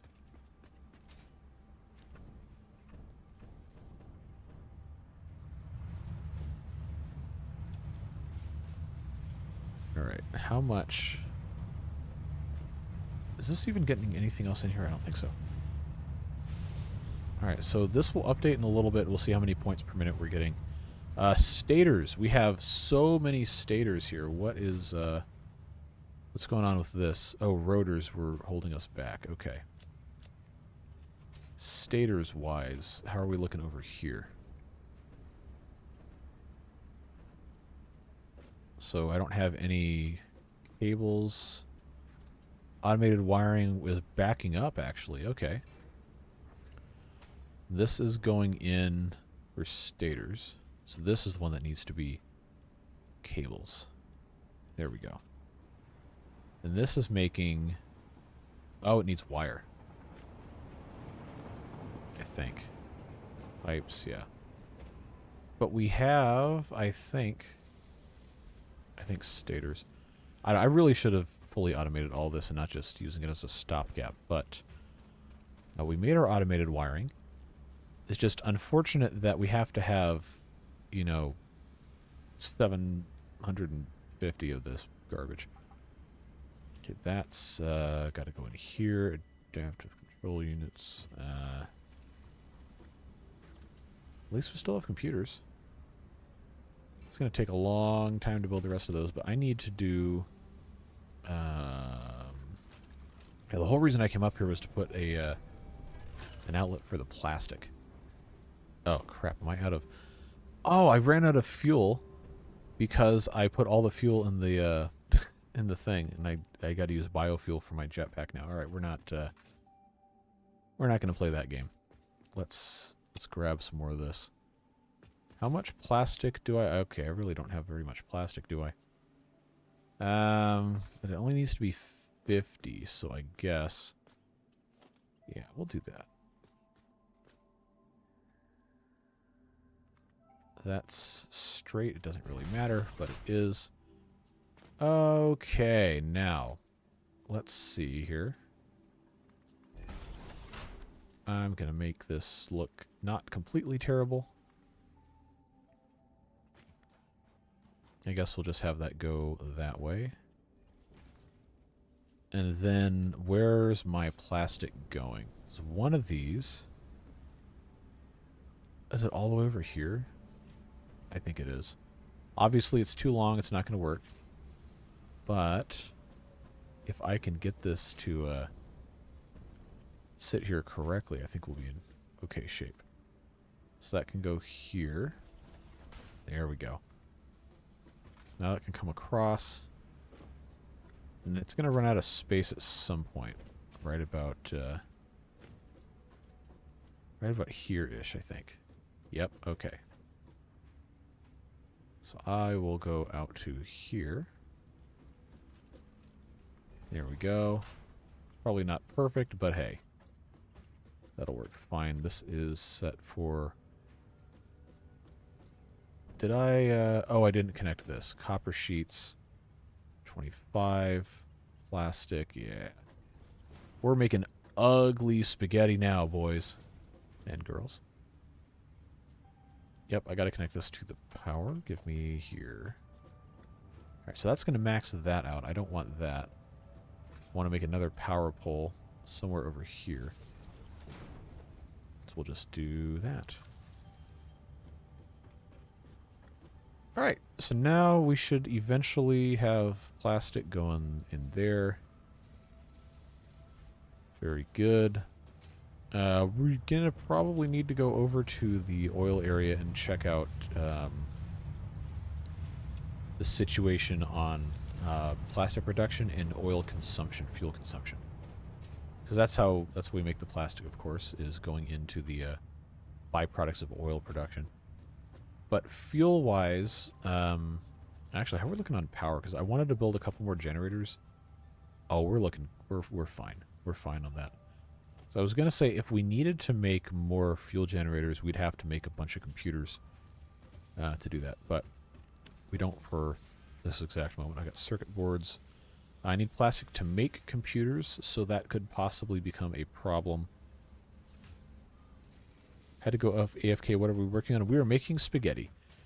That is to say, I'm trying to automate a couple things for the computer making process so it's not as painful. So the spaghetti that we've created here is making circuit boards. This is making copper sheets. So the idea was I wanted to have circuit boards in the process of being made so I could just make computers a little easier. Because everything else is just straight up raw materials or things we've already made a ton of.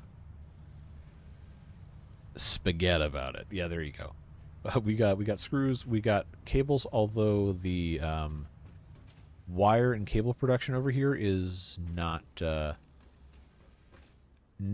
to keep up. We're going to have to either overclock everything in here or build a bigger part of the factory, because right now it's not looking fantastic. But I will go ahead and grab a good amount of these, and then another couple stacks of wire. We just got to work on optimizing some of our stuff. Because this guy needs wire and steel pipes. It was missing a lot of wire, so that had been backing up our automated wiring production. And this needed cables. These guys are making the automated wiring, so that hopefully doesn't cause too many problems. This is about to be out of computers, though, which is something that needs plastic. So I'm going to have to manually make a couple of these, take a little bit of this plastic from the conveyor so it doesn't get too messed up. But I think I need 18 to make a computer. So I'll just take every other one for a little while. Maybe I can make 2 computers. But we really need to get on the train of making computers automated. It's just a very annoying process. Alright, so now I got enough to make 2 computers with the exception of the circuit boards, which are being constructed here, which I now have enough to make 3.5 computers. So that's fine. We'll go ahead and make these computers, pop those in the adaptive control unit factory thing, and then stuff should be going pretty well. I got my 2 computers. We are going to need to go over to the oil area again, check and see what our expansion possibilities are there.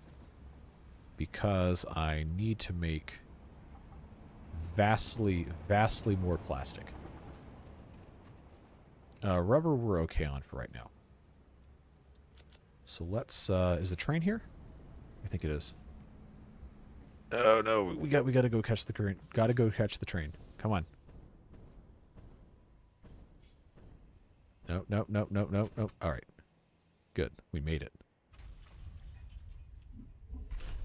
So I should have everything in my inventory should I need to expand anything small. If not, that's going to be annoying, but it is what it is.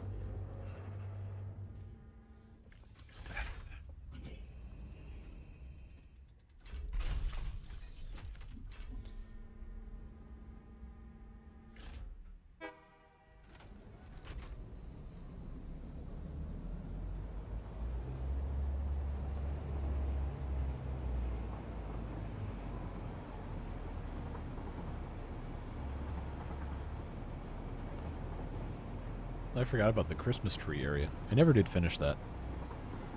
This game just looks so cool. Like, the environments are nice.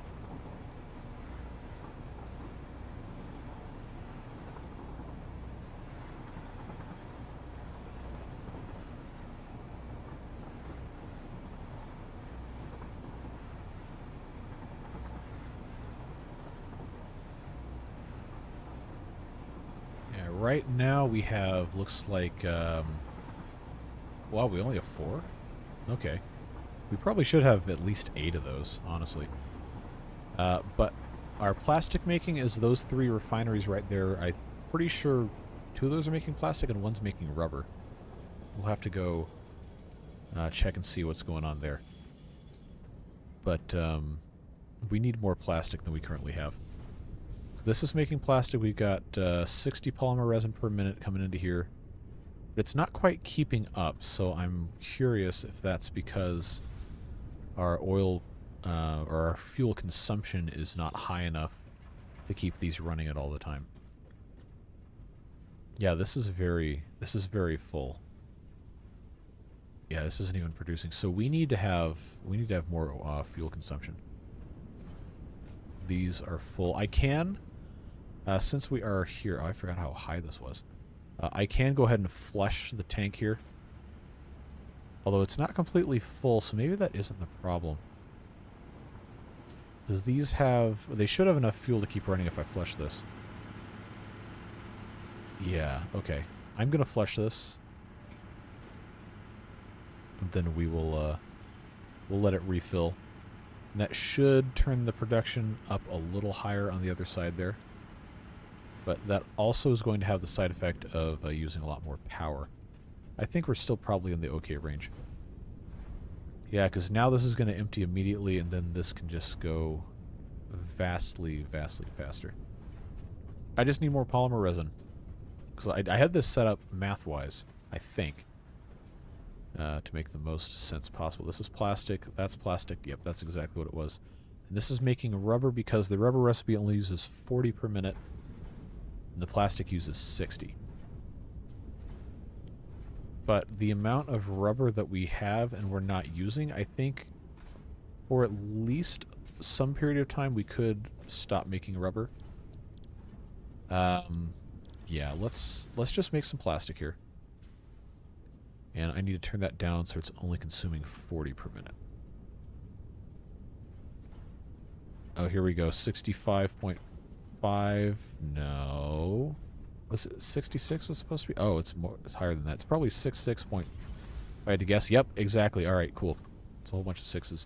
But now it's only making plastic, and that's going to get us per minute another 13. Okay.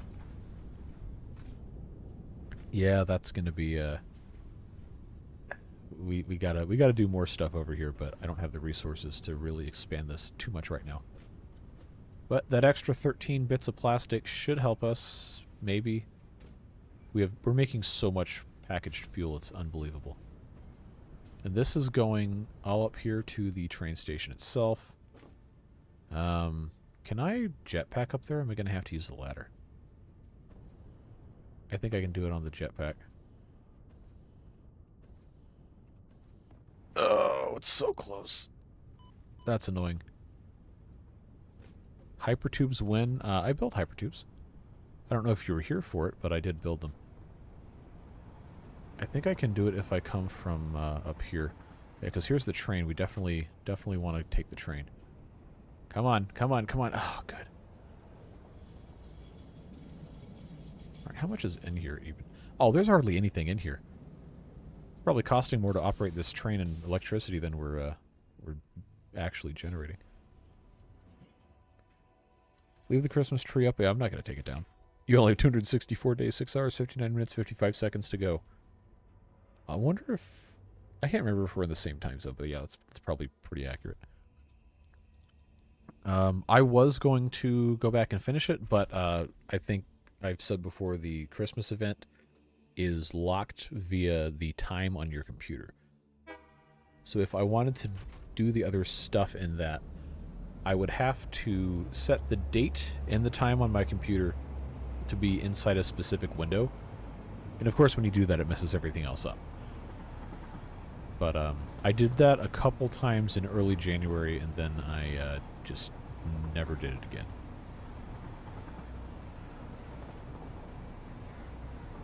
Is that a blue... yes, it is. Power slug. We went and got a lot of power slugs last time, so I'm not really worried about that at this exact moment in time. Plus, also, next time Christmas rolls around is going to be 1.0 release, and I'm probably not going to be playing on this map anymore anyway. So we'll see what happens, I guess.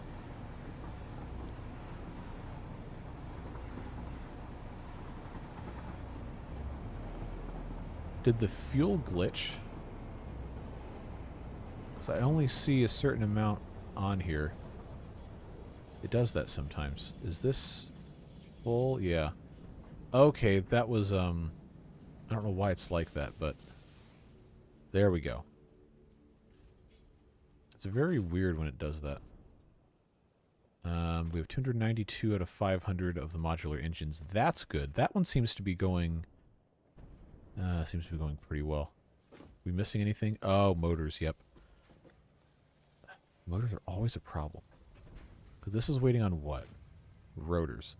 All right, well, I'm just going to give them a jump start on the rotors because we absolutely have to get this done. All right. Everything else, yeah, it's packed full. 2.5 per minute. I've got to make another 208. So we're... oh, man, we're still almost 2 hours away from getting that done. Why do I only have one motor in here? Okay, they're just slow, and this is already maxed out. I really... oh, no, it's not maxed out.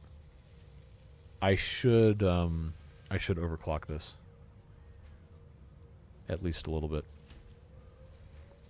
I can always make more rotors.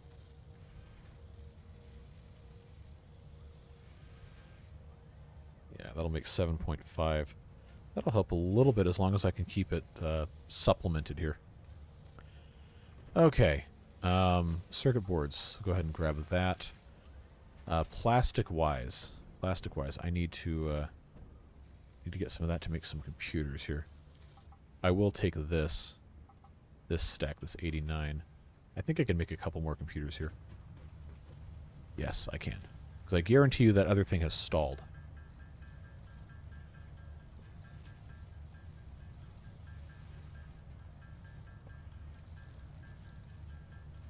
Yeah, people get really, really into idealizing specific holidays. Christmas is one of them. That's a very good point. I feel like in my lifetime it's become obsessively and disgustingly commercialized to the point where people forget what it's supposed to be about. Now, regardless of your particular religious inclinations, one way or the other, I don't think it's supposed to be about spending a whole bunch of money buying random garbage. It's like that. That to me is never going to be the priority. The real perfect Christmas is the friends we made along the way. I know that's supposed to be a joke, or maybe at least partially a joke, but that's a lot closer to the truth than I think a lot of people are willing to admit. Glad it's no longer about tackling people at Walmart for TV. Oh boy, it's time for a side story. No, I have not tackled anyone at Walmart for a TV before anyone gets excited. But, oh man, the Black Friday thing always really bugged me. Because it's just, you got people lining up at 5 a.m. to go rush in and get in fights over consumer items. Like, why are you doing this? I don't make jokes. I'm a mod. Yeah, it's like, okay, I know there are people, and there's people in my family that have always enjoyed going Black Friday shopping as a way to spend time together and see, oh hey, we found a good deal on this. Okay, that's fine. You're doing something you like with people that you like being around, and it's an activity to promote spending time together. Okay, I'm never going to disagree with that. But when people get into fist fights over the $100 TVs that are specifically made super poorly, super cheaply, so they can be sold at that price on Black Friday, like, what are we doing as a society? Come on. Those TVs are so cheap. It's just, why? Like, is it that much better for you to save $100 on a TV that you're going to go stand outside in the cold and the rain or whatever the day after Thanksgiving, or sometimes on Thanksgiving Day itself, instead of spending time with people you care about? Unless you're spending that time standing outside being miserable waiting for the cheap TV with the people you care about, and then, all right, do what you want. But I don't know, that just always bugged me. Last time I went to Black Friday, I saw two grandmas fighting over a Cabbage Patch doll. Okay, what year would that have been? Because I remember when Cabbage Patch dolls were really, really popular. Sometime in the 90s, I think. The TV was that price 3 weeks prior to the sale. Yeah. Even if it's like the same TV. Like, the savings really are usually not that much better. And people who don't work retail or have never worked retail often don't understand how the pricing works, and they just think, oh, it's Black Friday, it's going to be a great deal. Like, look, they're already, margins on most of this stuff is so incredibly low. They don't have that much room to lower the price. So your Black Friday deal, like, yeah, okay, it might be a little cheaper, but it's really not that much cheaper. And if it's a specific product that they made for Black Friday to get you to come into the store and get in fist fights over Tickle Me Elmo or whatever, like, congratulations, you got played. Like, why? I don't know. I'm always going to be of the opinion that those kinds of holidays are meant for people and experiences rather than, oh, I got to go buy a bunch of garbage. Like, why? You can't take that stuff with you. Not at the end, anyway. You make your memories with people while you have them. Not to get all philosophical in a YouTube live stream, but no, there's more important things to life than money.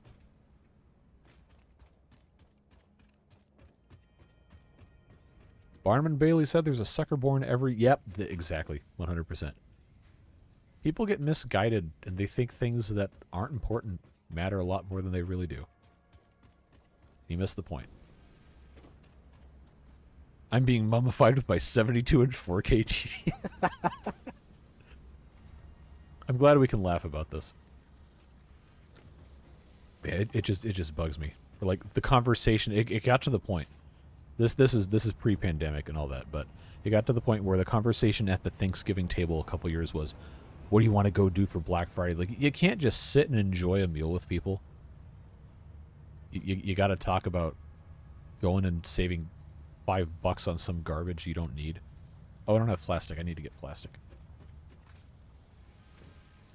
There we go. Take that.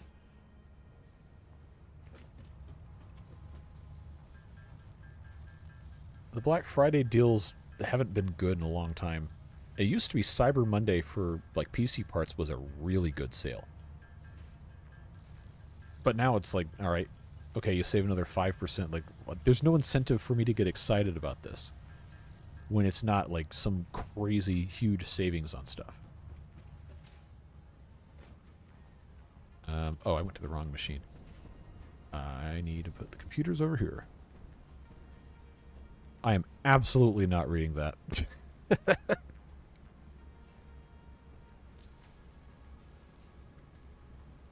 Okay.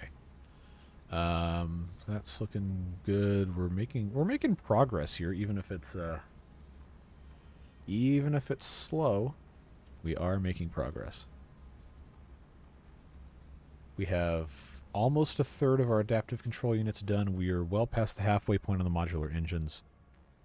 I thought I had some... No, I don't. Oh, I never put the I never put the automated wiring in there. There we go. That gets rid of that inventory slot. Circuit boards, circuit boards. Let's check out our circuit boards. How many do I have in here? 22. Okay. Can I make any more computers?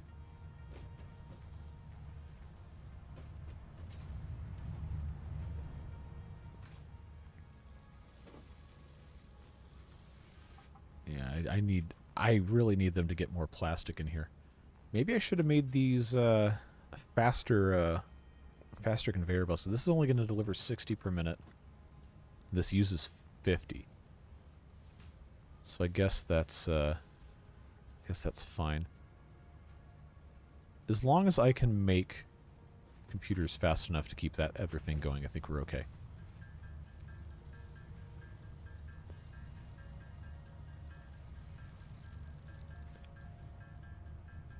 Thank you, YouTube, for emailing me telling me I'm live.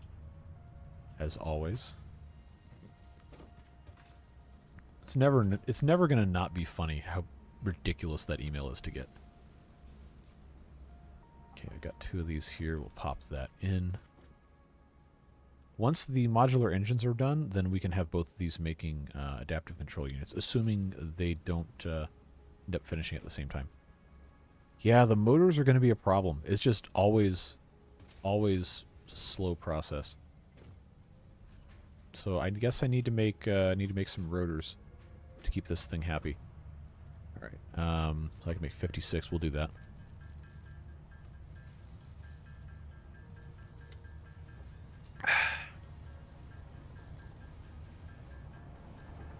I probably should have made another assembler for these. We did enough of that other stuff. City Planner Plays accidentally live streamed a chair. I remember that. That was so funny. Those emails aren't entirely useless. Yeah, I forget exactly how that ended up happening, but I saw that things like City Planner Plays is live. I was like, okay, cool. I'll watch that. And then I opened the stream and it's just an empty chair. Like, is this supposed to be like some sort of joke? Like, what's going on with this?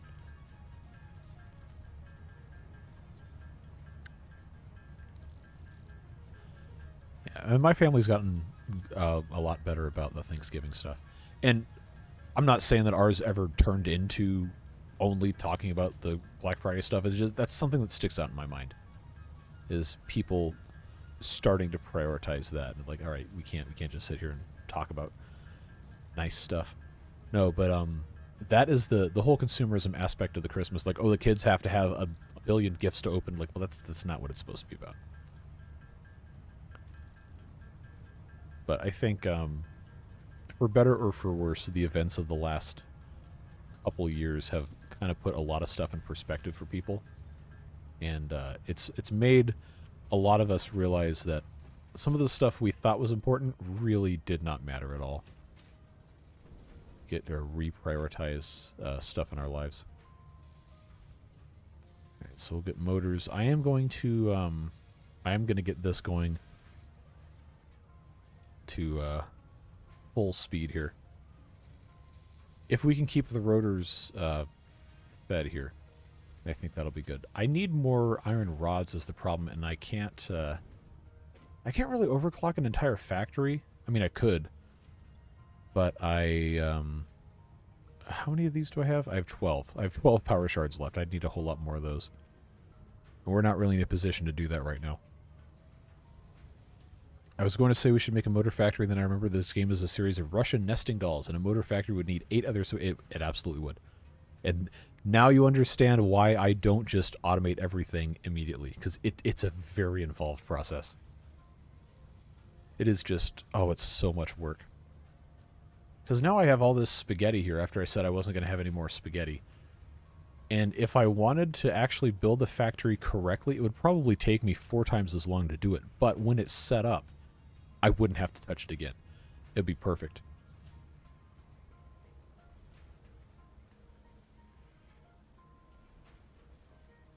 It's just... always always a hard thing to balance in your head. Spaghetti is inevitable, yes. Absolutely is. Let's check and see how we're doing here.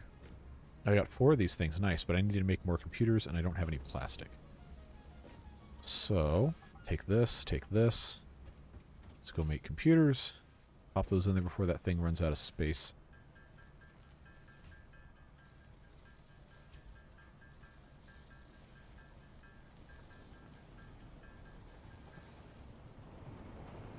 Just want to make sure this never shuts off. This is just such a slow process.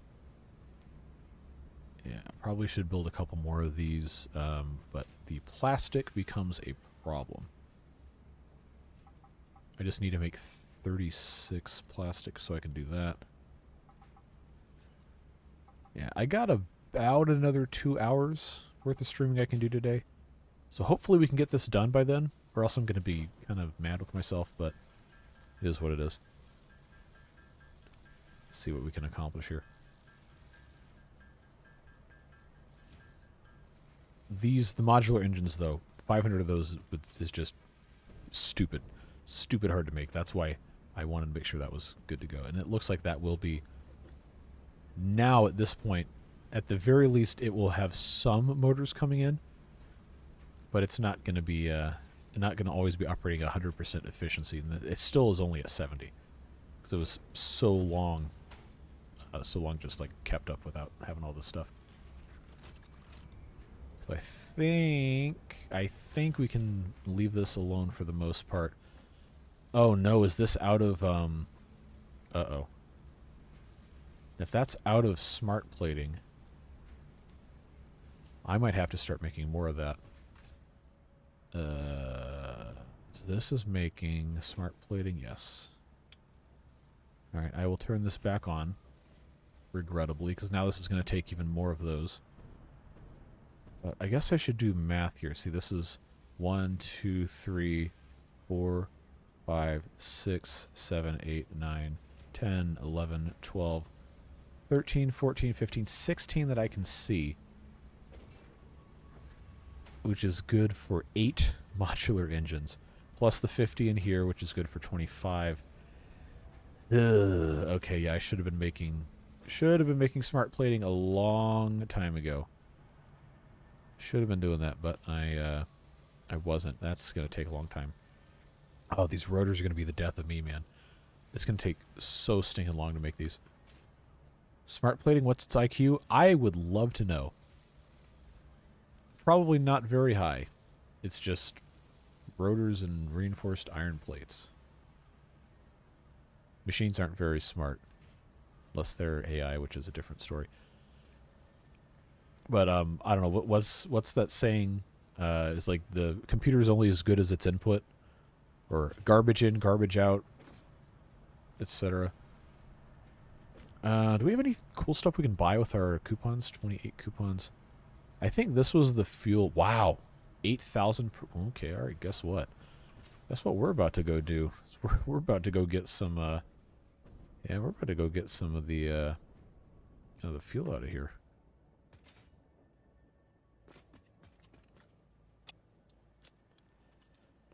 Because if that's the case, we can make a lot of points. And it might not be immediate, but we can eventually get to that lizard doggo statue. I know you guys are hell-bent on getting me to make that. Am I out of fuel? Or okay, I am out of fuel because I just dumped it all. Struck by lightning to double IQ. That sounds like a superhero origin story, getting struck by lightning to be really smart. There probably is one of those. You know, I don't really keep up with that stuff too much. Alright. Pop this in. Take 1 stack out for our jetpack. And this we should see a nice spike here. Oh, and I've got DNA points I can put in. Unless I was going to use the DNA capsules for for research. That actually might have been why I was saving those. So we'll... Yeah, look at this. Oh! So many points. Like 62,000. Okay, let's go get more fuel. Sheesh. That's a whole lot.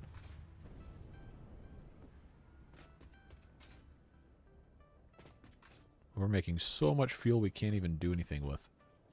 And in all honesty, I probably should have another awesome sink up here just for the fuel. Because we're using so little of it, but for right now, I think this is fine.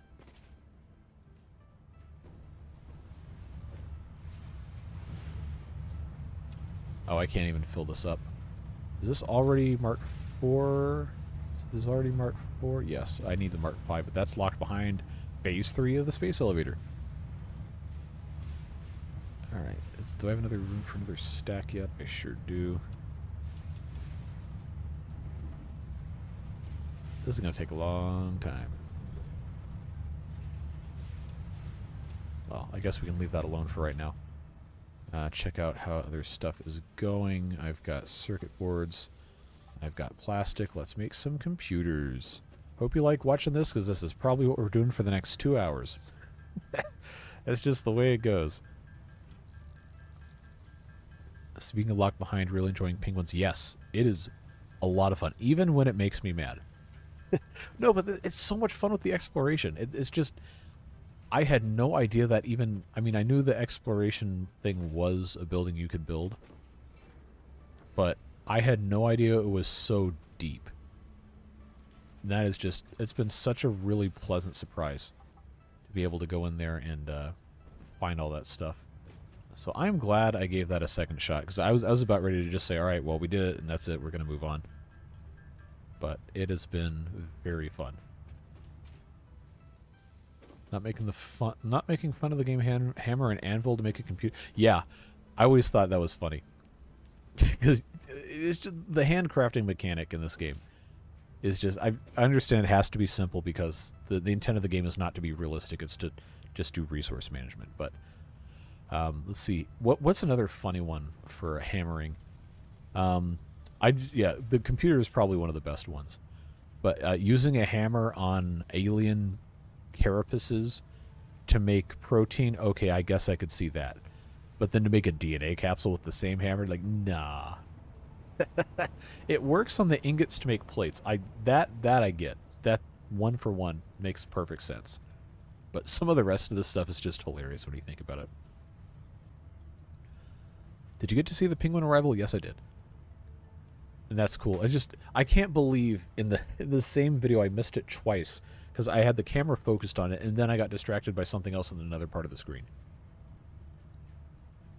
That was pretty annoying, honestly. But it's a cool little animation with the flip thing or whatever.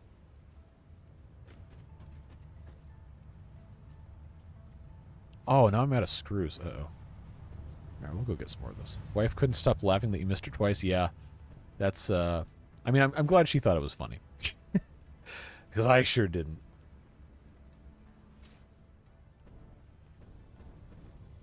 Better and regular speed. Because it's not so quick, I bet. I feel like I have to play all those games at the maximum speed or I'm going to, like, not make enough progress. That is, I think, one of the major drawbacks to the way I do my videos without, like, cutting stuff.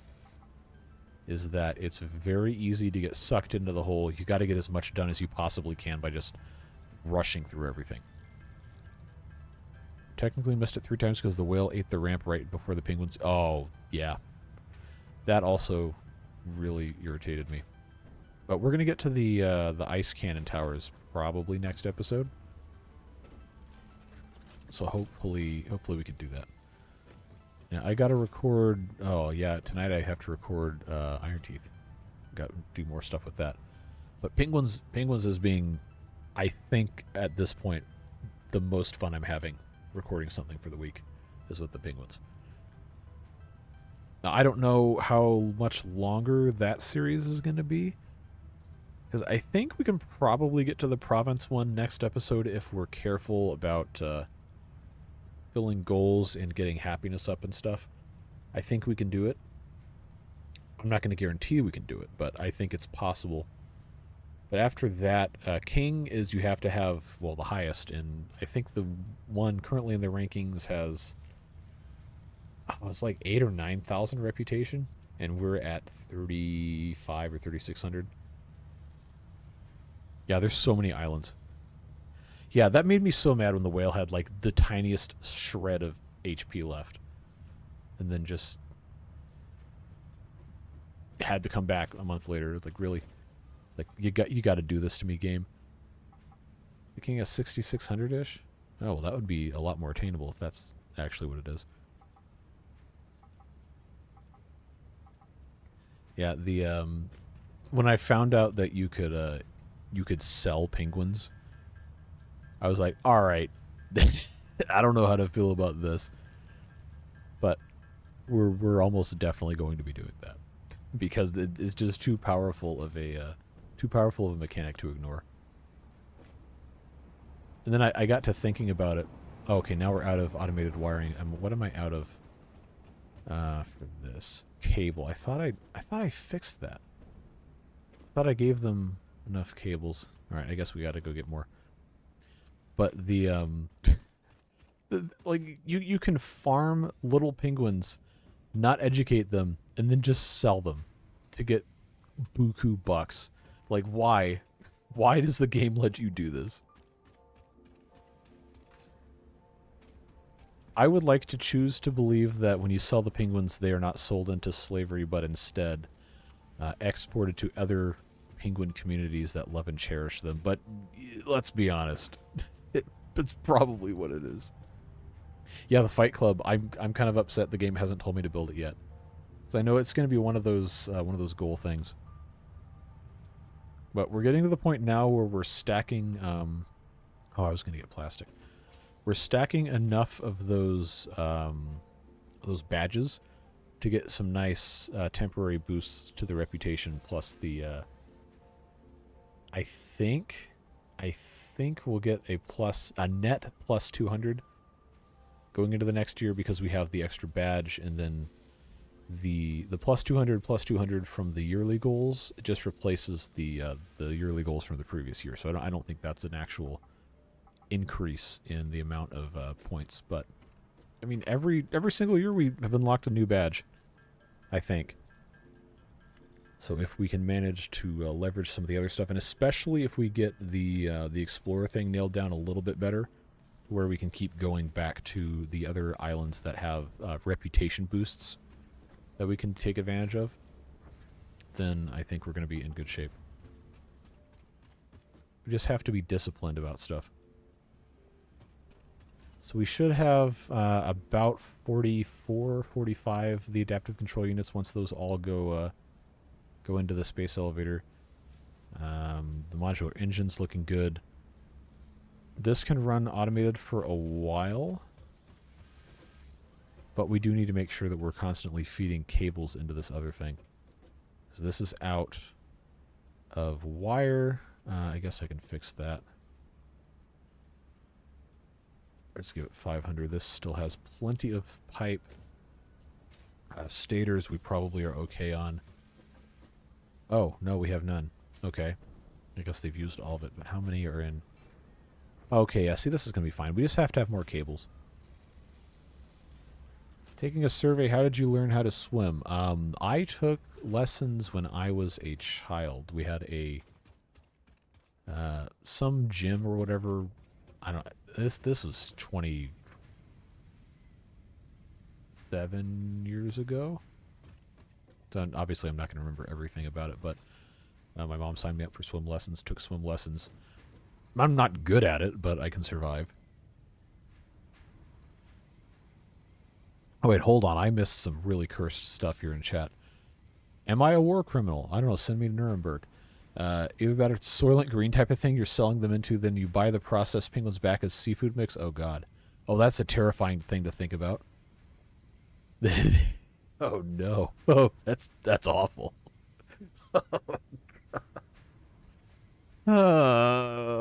Okay. All right. I'm going to have to remember to bring that up when I record the video for Tuesday, because that's really dark. That's bad.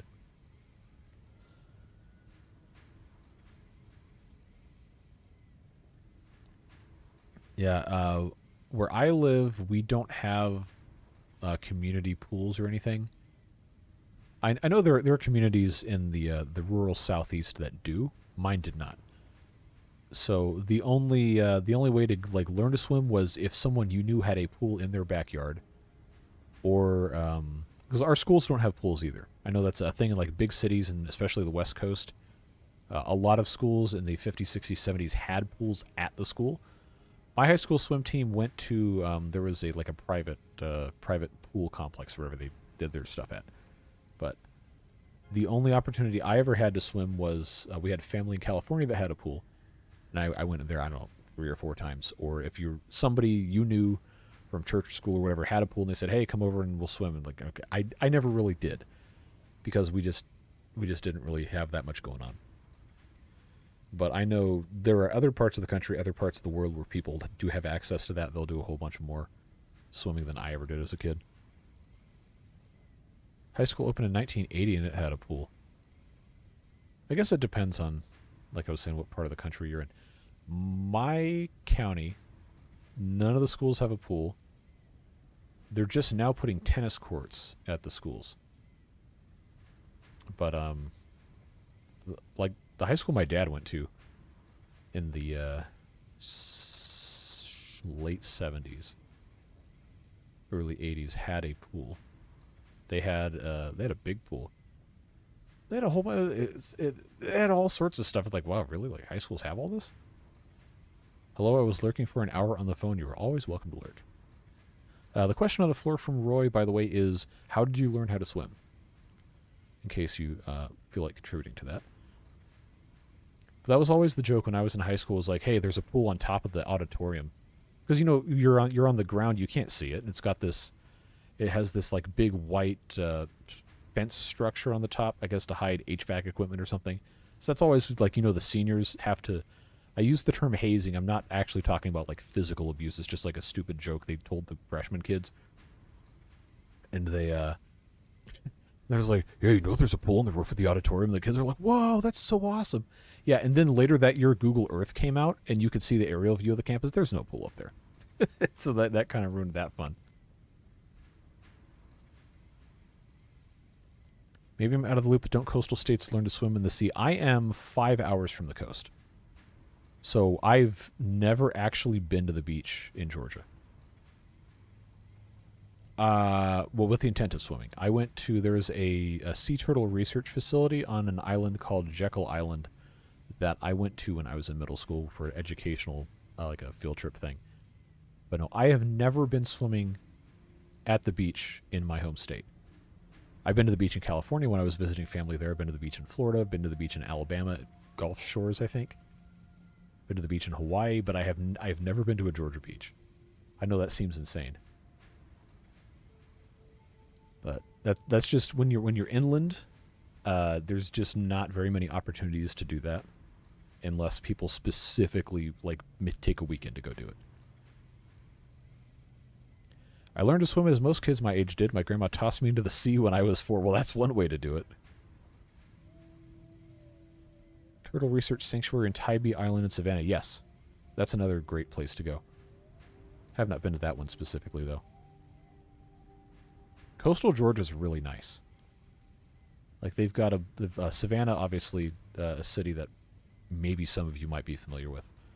Lots of history there. Jekyll Island I already talked about. Brunswick is another, like a port town. Not so much history there versus someplace like Savannah, but still interesting. Myrtle Beach, yep. I've been to Myrtle Beach. That's, I'm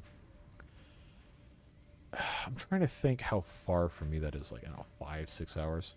Got to go through the middle of nowhere, South Carolina, to get there.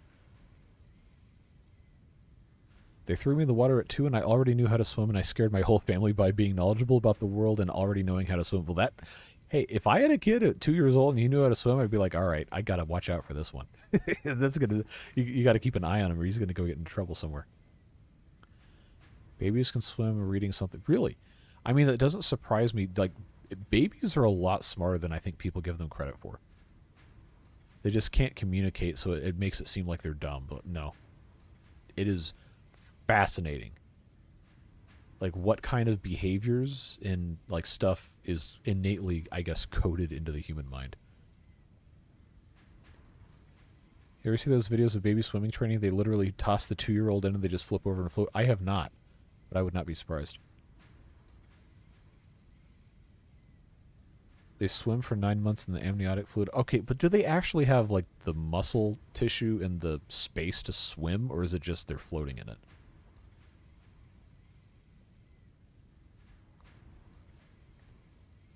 It kind of reminds me, the baby swimming training thing kind of reminds me of, like, how cats just instinctively land upright, no matter where or how high you throw them from.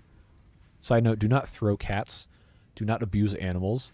This for illustrative purposes only. But I think it's floating. I mean, I don't know. I'm not a child expert. It's just wild. Like, the biological programming in humans and other animals and everything. Always been interesting to me, but I was never really good enough at the science behind it to fully understand what was going on. Yeah, we need to overclock. Yeah, we need to overclock our production of these things. It's taking in 60 per minute and making 30 per minute. This is producing 30 per minute, 30 per minute.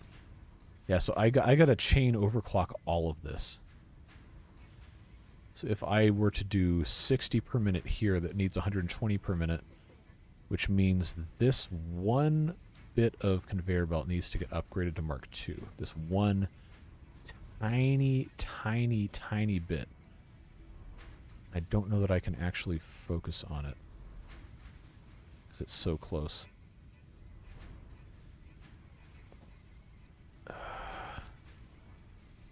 Can I even... Like, I legitimately do not know if I can change this. So I can't even focus on the belt here. Oh, yikes. Yeah, I'm not going to read that out loud. That's depressing, but that is awful. Don't throw cats, use a catapult. My God. Oh, yikes, man. That's really sad. Oh, God. I don't even want to think about that. Okay, let's overclock these. Get those two in place here. So now this is going to consume 30 and 30.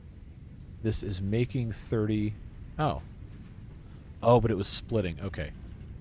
So this now, I think I might actually be able to pull this off, at least for the cables.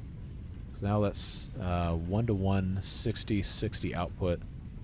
This is outputting here 60 per minute. But eventually it's going to go down if it's going 60 here versus 60 here. Unless this is backed up sufficiently where it's not going to matter. Okay, no, that needs to be outputting 90. Come on. Yep, okay, cool. So once this actually gets going correctly, we should be in good shape. This is making 60. I just need to be able to replace this one little bit of... Oh, man, I wish I could get at the little bit of stuff here. So I'll tell you what we'll do. We'll remove the merger, and we'll just rebuild this whole thing. Because I don't think it's going to let me unless I take all this out. Okay, merger, hardly know her. Where's the outputs here? Yes. Okay, so this now will go here. And here, and then I need to take the Mark II and go in that crack there. Now it should be able to do 120 in and 60 out. Assuming it is actually 60 out. Good. That'll work out just fine. This should be marginally faster, and we probably already ran out of stuff to do over there, so we'll go back.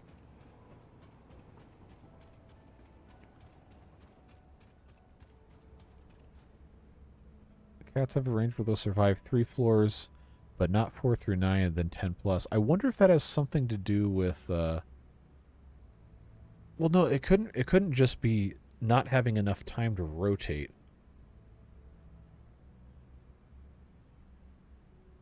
That's so weird.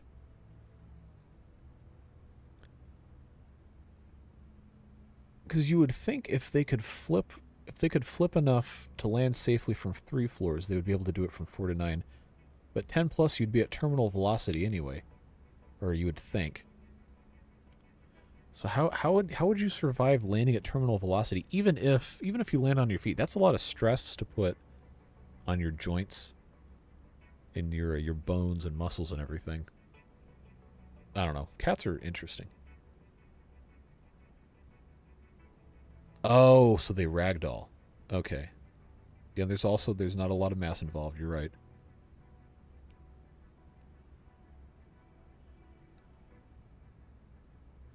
Gotta go. Thanks for being here, Kurt. Appreciate you as always. Hope you have a fantastic rest of your day.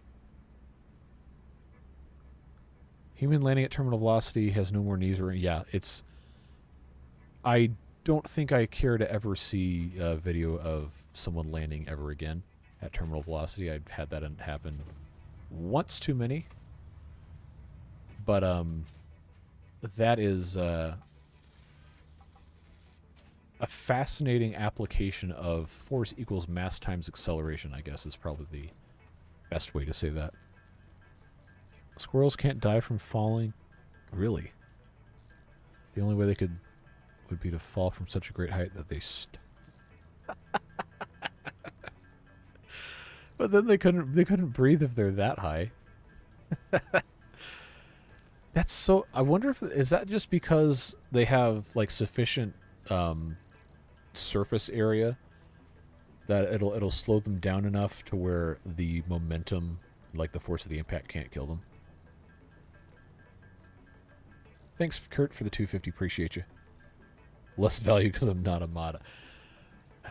Yeah, we're going to play the game, aren't we? Aren't we?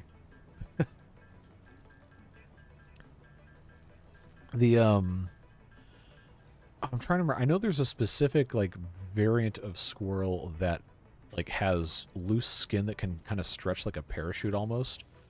Like a flying squirrel type thing. But I don't know if all squirrels have, like, that loose flappiness to their skin where they can kind of parachute.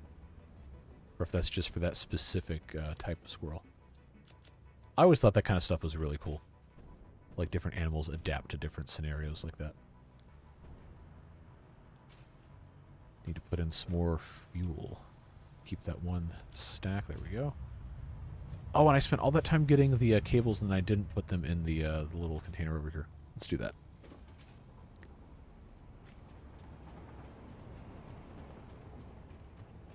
Alright, so this is making stators need the pipes. But we should have enough stators here still to... yeah, we got 93 of those things. Put that in, and then I guess... that can go there. And then after a little while, we'll go back over and check on the cables coming out of our overclocked area. Hopefully that helps us out, because we've got automated wiring probably holding this up now. Okay, no, we still have a little bit. Circuit boards. Circuit boards are now the problem here. But we're almost halfway. Almost halfway to the adaptive control units. We got 160-ish modular engines to go. Ugh, the motors are always a problem. Always a problem with the motors. But we have them coming out. They're just slow. Need the rotors. We need iron rods to do the rotors. This is copper. We had another iron area. I think maybe it's like right here. That we could have done something with, but we didn't. Yeah, because it's impure. No, I don't want the leaves. Get out of here. Stop it. I could just stand here and then just manually make rods for no reason. But that's probably not the wisest use of our time.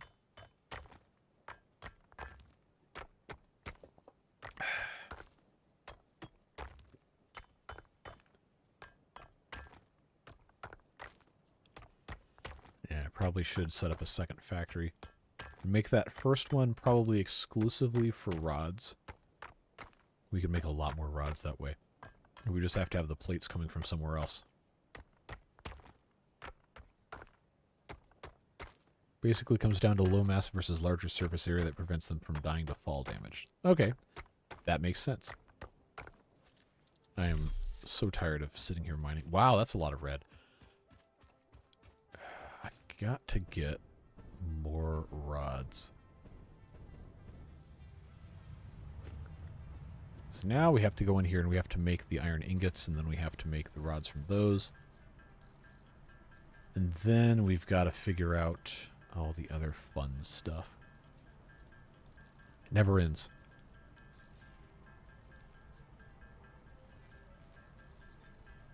And I never remember where stuff is, despite having hundreds and hundreds of hours in this game. I always have to scroll around to find stuff. Rotors need iron rods and screws. I really should remember those basic things. Fortunately, these are fast.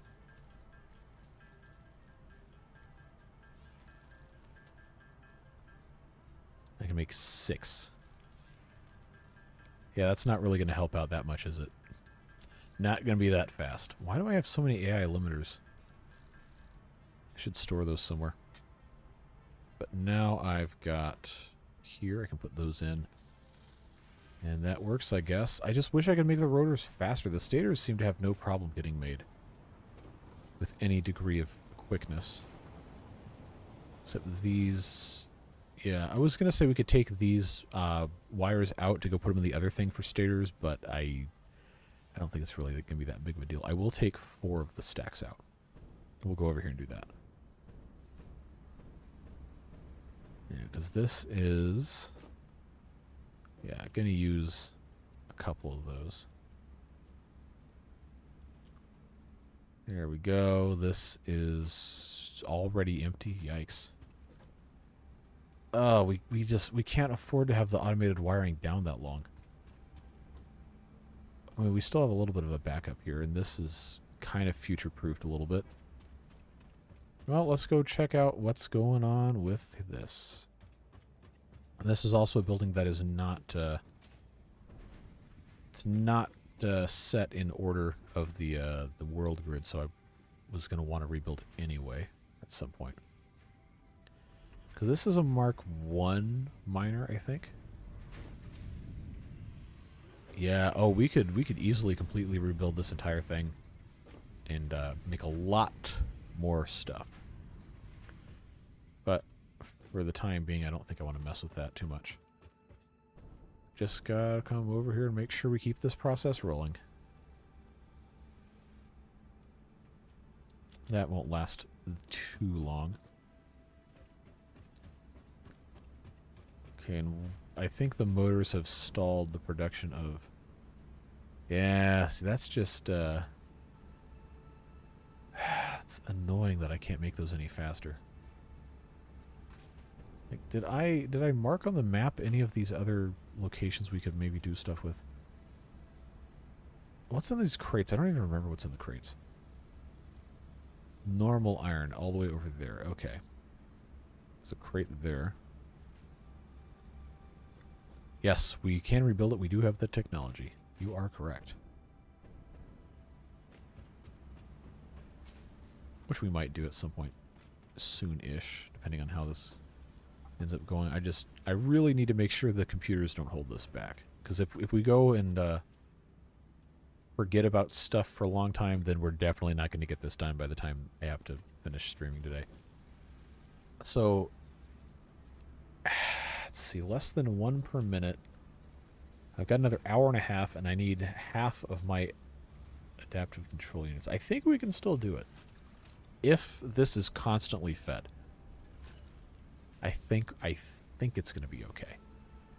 We got to get the heavy modular frames also. I think that is still running probably fine. But we'll have to go check our deal here. So that's waiting on... Oh, wow, I have so many of these. I didn't even know. Did not even know I had all these hanging out here. Okay.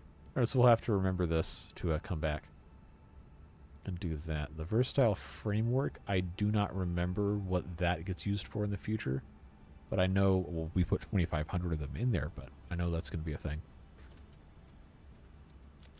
Oh, what else? What else? What else? I'm trying to clear space out so I can move more items to that recycler. Yeah, because that's completely empty. I just don't want to get rid of something that I know I'm going to need. Man, we got to get more. gotta get more rotors. How many power shards do I have left? 3. Alright, alright, where's my car? Let's, okay, it's upstairs. Let's go power slug hunting, briefly. If we're only gone about 5 minutes, we shouldn't have any problems. So I know I saw a blue one over there. And we can also, you know, we can take pieces out. It doesn't have to just always be in the same spot forever. That's kind of cool at night with those little break things glowing like that. But we have over here, I know there's more iron. We just didn't mess with it. But I don't want to set up an entire outpost over here. This is... Yeah, see, that's iron. That's iron. There's something else over here, I thought. Because this is an entirely different biome. Is that... Okay, that's copper. This up here is copper, I'm pretty sure. It looks like copper. I can't really tell. But I was almost certain there was... One of these locations had like 4 of those iron nodes right next to each other. Okay, and that is quartz.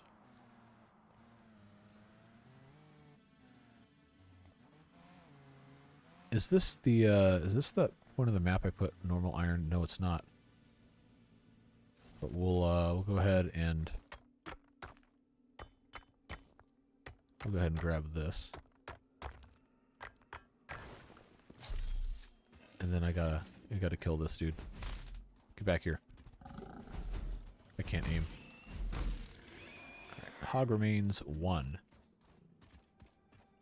Alright, so we got that taken care of. This is just a normal node. That's fine. But the pure bits we know we can turn into other stuff. Alright, and that's done.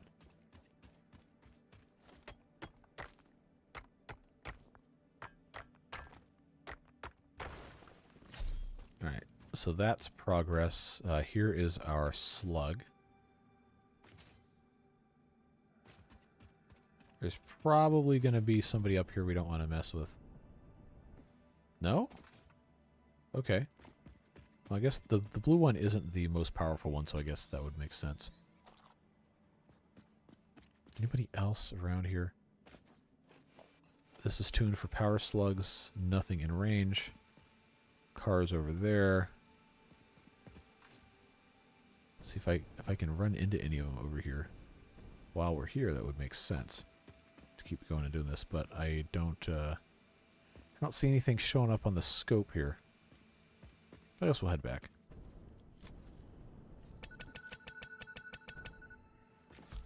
Oh, I forgot I actually had the bombs. Never mind. Oh, you can bonk this with the bomb. That's always funny. But we'll just go back.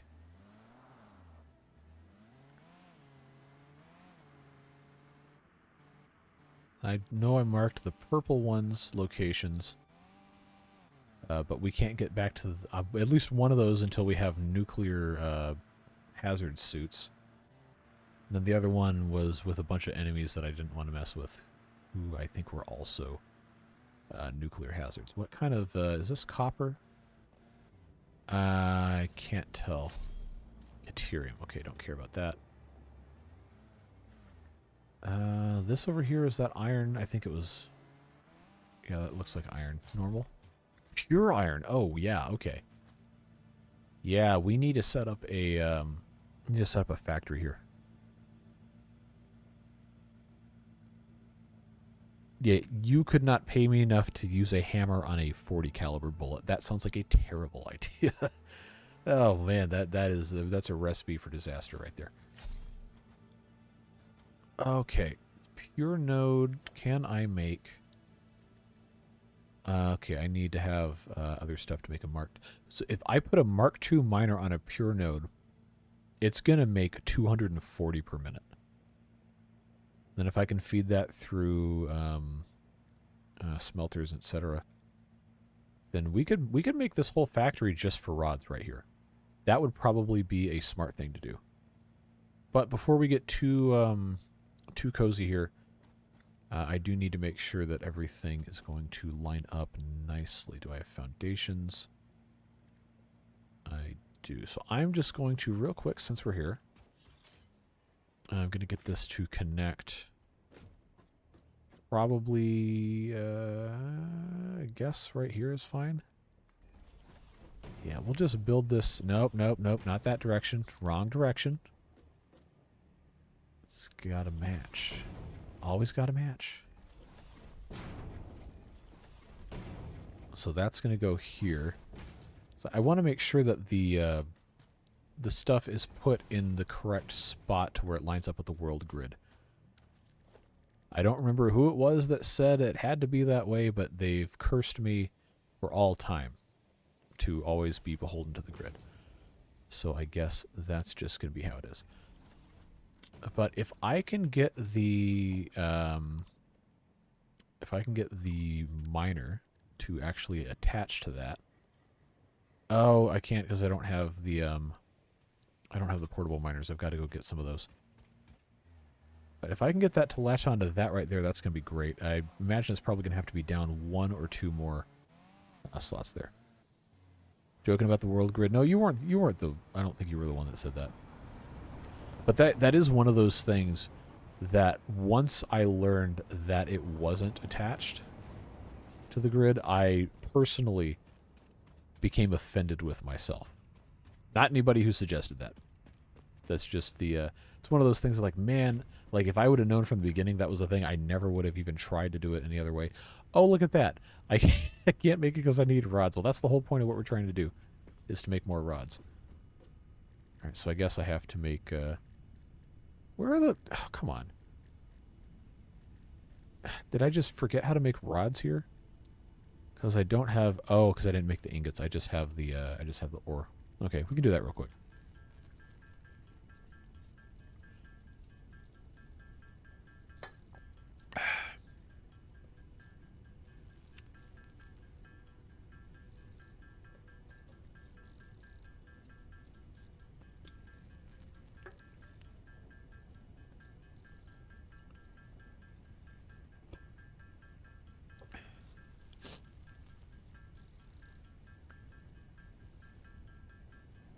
Why did Popeyes just email me? Oh, they're trying to sell chicken wings. I'm not going to Popeyes for chicken wings. I'll make my own. It's cheaper. That's the one thing. I think we've talked about it before in the chat here, but air fryers are a glorious appliance. Absolutely incredible. So you can go, we go to the Kroger, we buy, they have, I can't remember how many come in, like 11 or 12 whole wings. So where it has the drumette and the flat and the tip and everything all still attached. And you can get, I think it was like 12 of those for like $10. And then you just take some kitchen shears, cut them apart like to get the little wings like you would get at a restaurant. So you can have reliably 24 chicken wings ready to go for $10 versus going to a wing place to get 24 wings is probably going to be at least $30 or $40. Well, at least where I live. And then you put it in the air fryer, a little bit of lemon pepper seasoning. It's super good. It's so good, and it's cheap. Air fry everything. There's no saturated fat. Yeah, it's a lot better for you. I mean, at the end of the, you're still eating the food that has a lot of fat in it anyway, but you're not boiling it in liquid fat the whole time. So we love our air fryer. It is absolutely fantastic.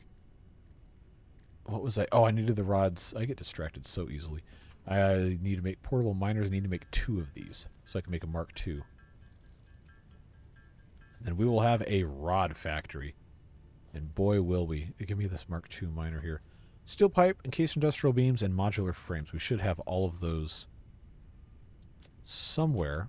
Should have all those resources readily available. If not, we will go find them. Can you say lard? Yes, lard. Lard, lard, lard. Well, I never cook with lard. But the restaurant I worked at that fried the chicken wings in the fryer, the same fryer as everything else.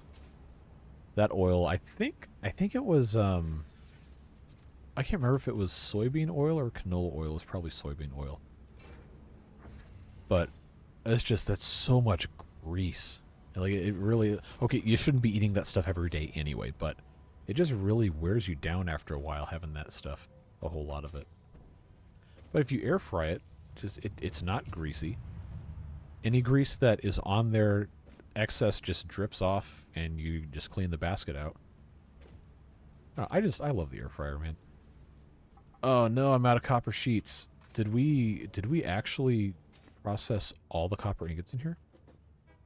Wow, okay, that's not something I anticipated. Running out of oh.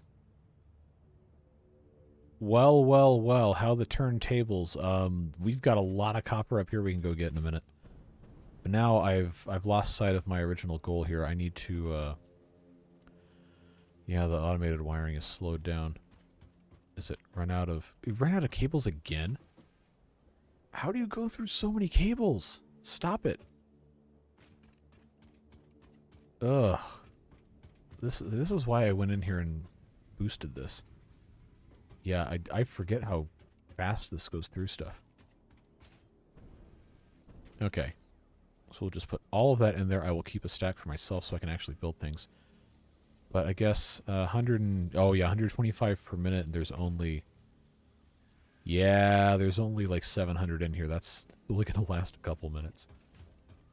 Not great. And the circuit boards, and I need plastic, and I need... Okay. Yeah, I've not done a great job of setting myself up for success here, but we can at least go ahead and make a couple computers to get that backed up while we're sitting here.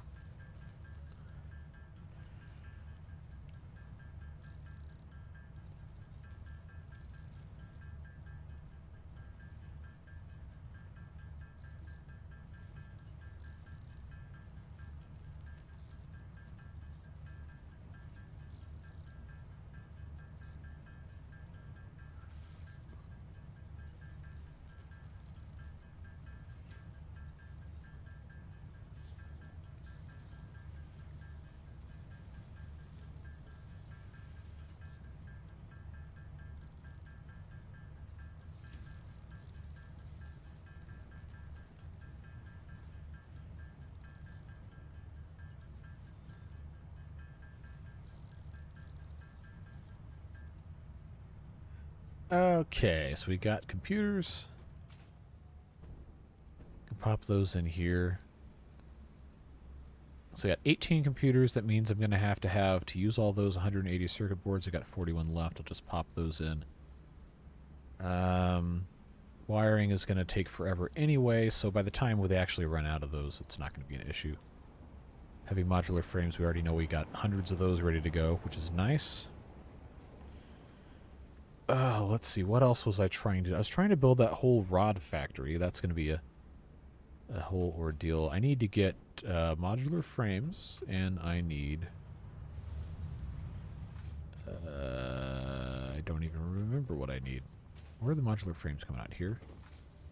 Yeah, and they're going in here to make these guys. So I'm just going to steal those. I need to have 10. And I don't care if this stops for a minute. I will take the steel pipes. Problem solved. Give me modular frames. Oh, I forgot how slow these are. Ugh. That's annoying. Well, it's almost done.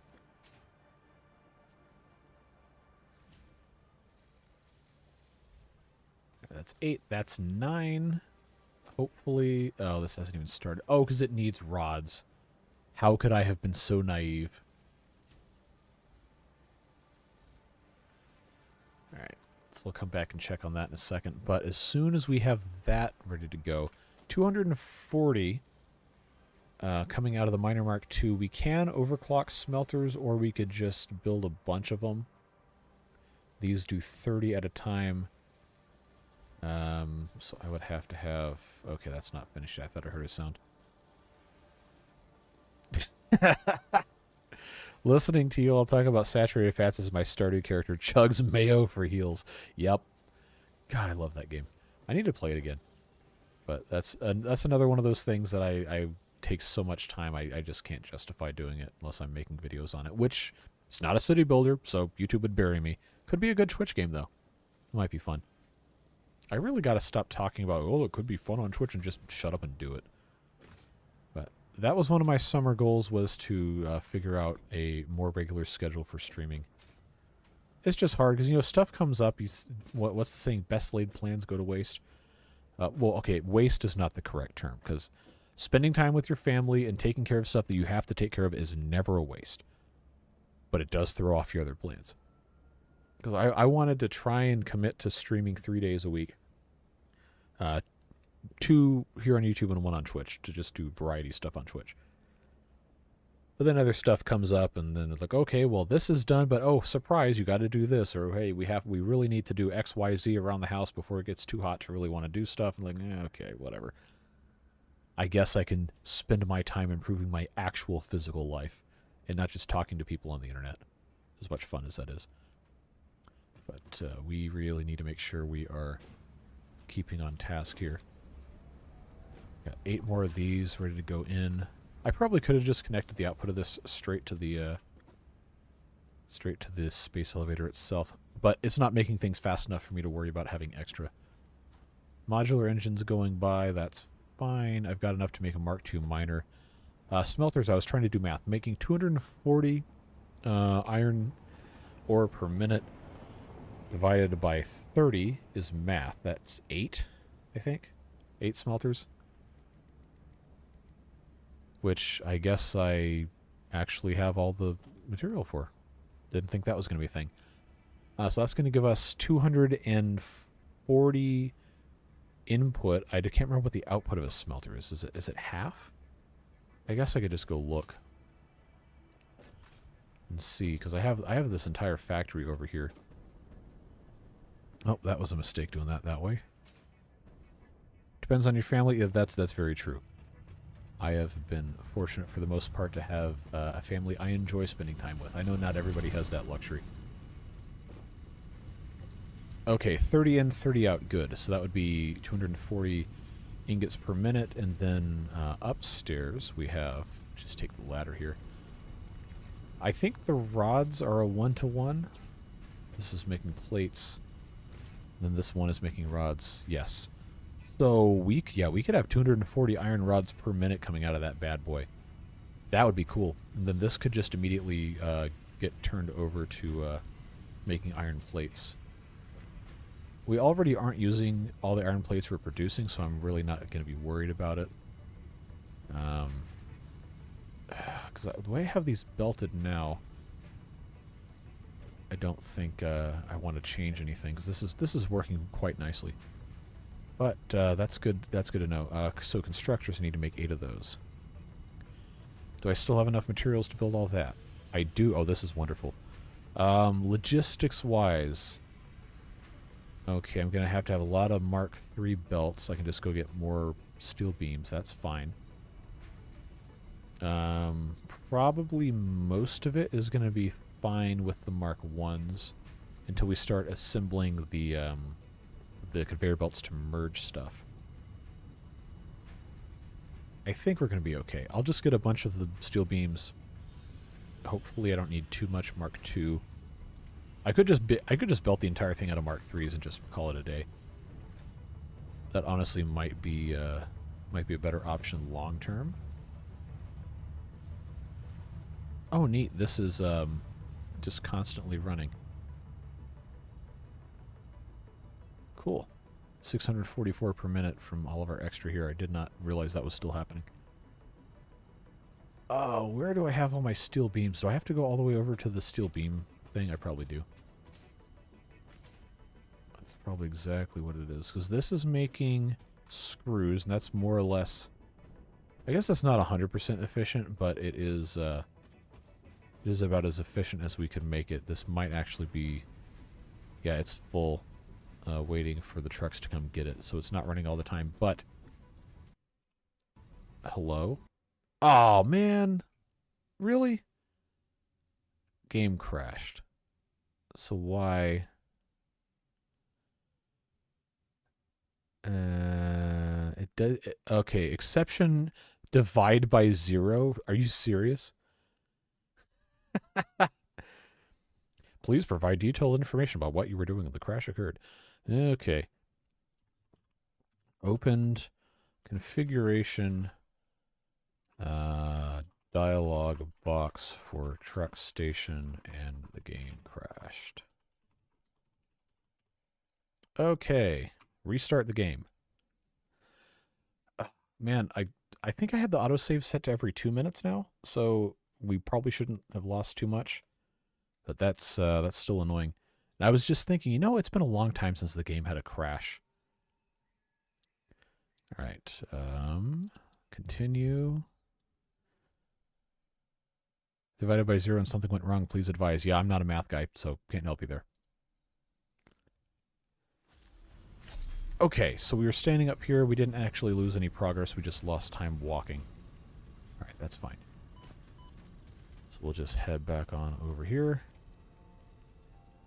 Get some steel beams, and then I think we'll build ourselves a factory for iron rods. So I had not until relatively recently learned the origin of the divide by 0 thing.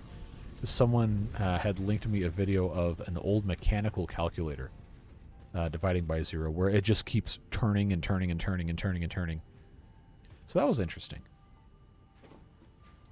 Had not known that was a thing. So let me get take 4 stacks of that. Should be plenty for the... Okay, I'll take 5. It's a very satisfying video to watch for sure. Wires. I have wire. I have cable. I have quick wire. Am I gonna have enough to make the wall outlets? Oh no, those take iron rods. Oh no, I can't build the iron rod factory because I don't have any iron rods. No, we'll take care of that. Should be fine. Probably would not be a bad idea to have power storage so we can pick up. Oh no, I can't because I'm not gonna have enough modular frames. That's fine. But it is probably a smart idea to have power storage in every factory just so it can keep running locally if you want to disconnect it. But, I guess we won't worry about it right now. The good thing about this game is everything is pretty much constantly in flux anyway. But we do need to get more power line. We already talked about the conveyor belts. Organization-wise, I really probably shouldn't worry about that. Get storage containers at the end. Or I will just end up belting the rods away anyway.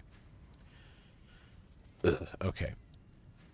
Foundations. I need to get more iron plates and probably another stack of concrete so we can actually build the thing. Walls. Windows. Silica I do not have a ton of. But the finishing of the building is always secondary. Well, to me at least. Hey, Hoff. Good to see you. So, did you not see the stream go up last night for reloading, I guess? I don't know. I try to put it out as early as I can so people can see it, but I guess it doesn't always come out. Yeah, I will. I'm trying. We were actually just talking about this. I'm going to try to have a regular schedule and actually stick to it so people know what to expect when streams occur and everything. It's just hard. You have other stuff you got to take care of in your life. You can't always just commit to doing video game streams at the same exact time. But let's do stacks of that. Then I need to get cables. But that's a hard one because the cables also have to go over here for our these things. Yeah, I'm out of automated wiring. I can't keep letting it do this. Man, I'm gonna have 62 of those. The modular engines aren't going quite as fast as I wanted them to. Okay, yeah, we're in a spot now where we really need to have some more cables going in. But I need to have a whole stack so I can actually, build a factory. Well, this will keep it going for a little while. Got about another hour I can do it. I said I was going to get this done. It makes me mad that I'm not going to be able to finish this. But, man, the motors just take so stinking long to get. Everything else is fine. So I've got to have another 100, about another 150 smart plating. I've got a stack of 50 in here. And I've got this stuff backed up pretty good. I think I can safely turn this off. That should help our situation. I will turn that off so the rotors can back up again. And then, yeah, that hopefully... I can just take that out so it backs up sooner. We'll just reconnect that later. Yeah, this has to be enough smart plating. Hopefully we can do another 145 of these modular engines in the next hour. Or else I'm going to be kind of irritated. 2.5 per minute. That actually should be almost exactly enough you can make it in an hour if this is fully equipped, which it's currently not. But we can have this other one churn out some of those as well. I just got to make sure I don't run out of computers or circuit boards. That's not going to be a problem. I don't have... Oh, there's so much to take care of. I don't have copper sheets. Alright, so we have to go over here. This is why nothing ever gets done. Is I got to come up here and grab all of the copper ingots that we were sending up here to the Christmas area. Oh, wow. Why did I do it this way? Thank you for being here, Roy. Appreciate you. Always. Where is this? Oh, this is going directly into this? Who did this? I know it was me. Copper ingots. Wait, why is this? Ah, don't tell me I'm going to have to manually... Okay. Alright, that's fine. Because I don't have any power connected to this. Alright, so I guess I'm just spamming my E key while I'm walking back here. I need to email YouTube and tell them that you're alive. Yeah, it's usually what ends up happening. Yeah. Oh, man. All of this could have been solved. Oh, no, I fell off. Hold on. All of this could have been solved if I would have just automated this in the beginning. And I didn't. It's fine. I'll just walk and individually click on all of these, because that's what we end up doing more often than not. A couple hundred ingots will get us a couple dozen more circuit boards, I'm pretty sure. That should be good enough for right now, at least. And then we can hopefully have enough time to build our little deal here. Not get too bogged down. Alright, I think this is going to be about 250-ish. Exactly 250. Okay, I'll take that all day long. Just pop this in here. There we go. So now this can make some more of those, and we'll have more circuit boards. Probably going to need to manually do this to finish off the rest of those adaptive control units, but if we can at least get the whole motor problem solved, then that would be a big help.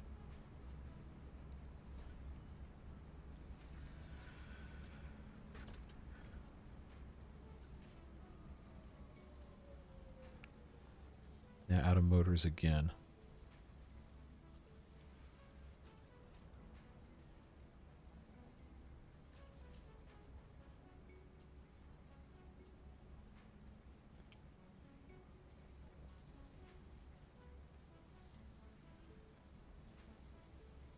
Put on a storage so you can grab stacks at a time. I have to make that many to grab them, is the problem.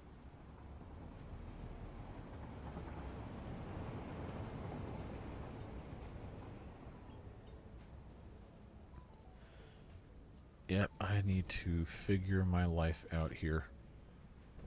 Come on. All right, so I got another about another 12 minutes till I run out of not another 12 minutes till I run out of computers. Because circuit boards is going to be okay, no, it'd still be about 10 minutes. Assuming the automated wiring can keep up, which it might already be out. Yep. It's already out of cables. My God, man. Yeah, we're going to have to, we got to fix this. I thought I already fixed it, but I guess not. All right, let's let's make some more cables just real quick here. 'Cause I know that's a quick thing. Yeah, we're going to rebuild this whole building to be on plane. Not today. I'm not going to have time. But we'll rebuild this whole building to be on plane. We'll put a Mark II miner in here. Overclock everything and see what we can get ourselves into. That's the good thing about Satisfactory is you can have basically infinite content on it. You can just do as much as you want. There's always something that's going to have to get done. Now, the problem I'm going to run into here pretty quick is I'm not going to have any more room to make another stack of cables. And then that's going to stop that. So that's full.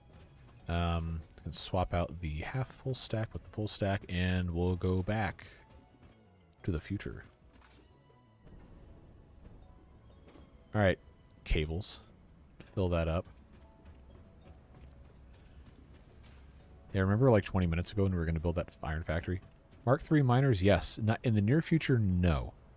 That's far enough off where it's not going to be, not really going to be conceivable for us to do it, or at least not to plan around it. Yeah, so let's make some cables.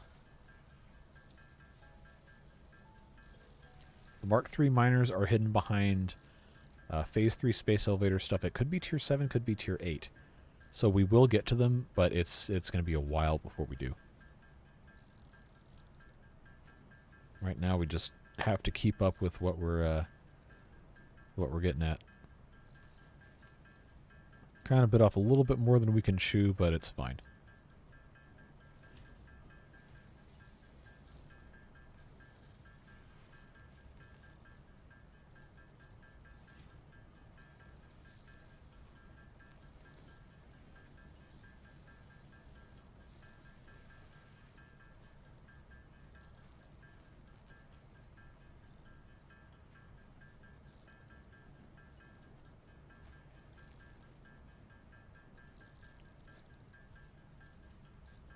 Alright, so what all is everyone else up to while we're sitting here waiting for cables to get made?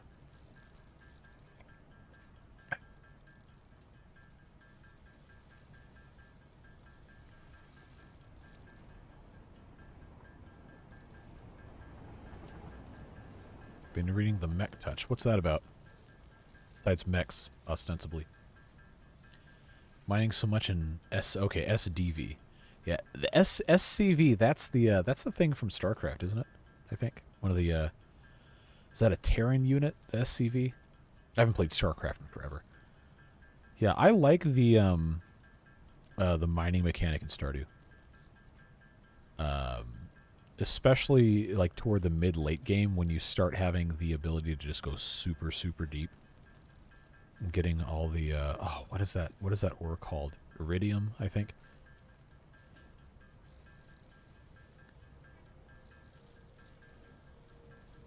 That would be a very, very comfy, fun Twitch streaming game. I think I said that already. Making beaver stew. I don't know if beaver would taste good. I legitimately have no idea. I know people have eaten them, and some do. It's fascinating to think about. Because, like, I don't know. I would never think of eating beaver. Because it's like, where are you going to go? Where are you going to go where you can trap and kill one and then cook and eat it? Because some places they're protected species. Oh, okay. Oh, you're talking about... I wasn't even thinking about Timberborn. Of course it's Timberborn.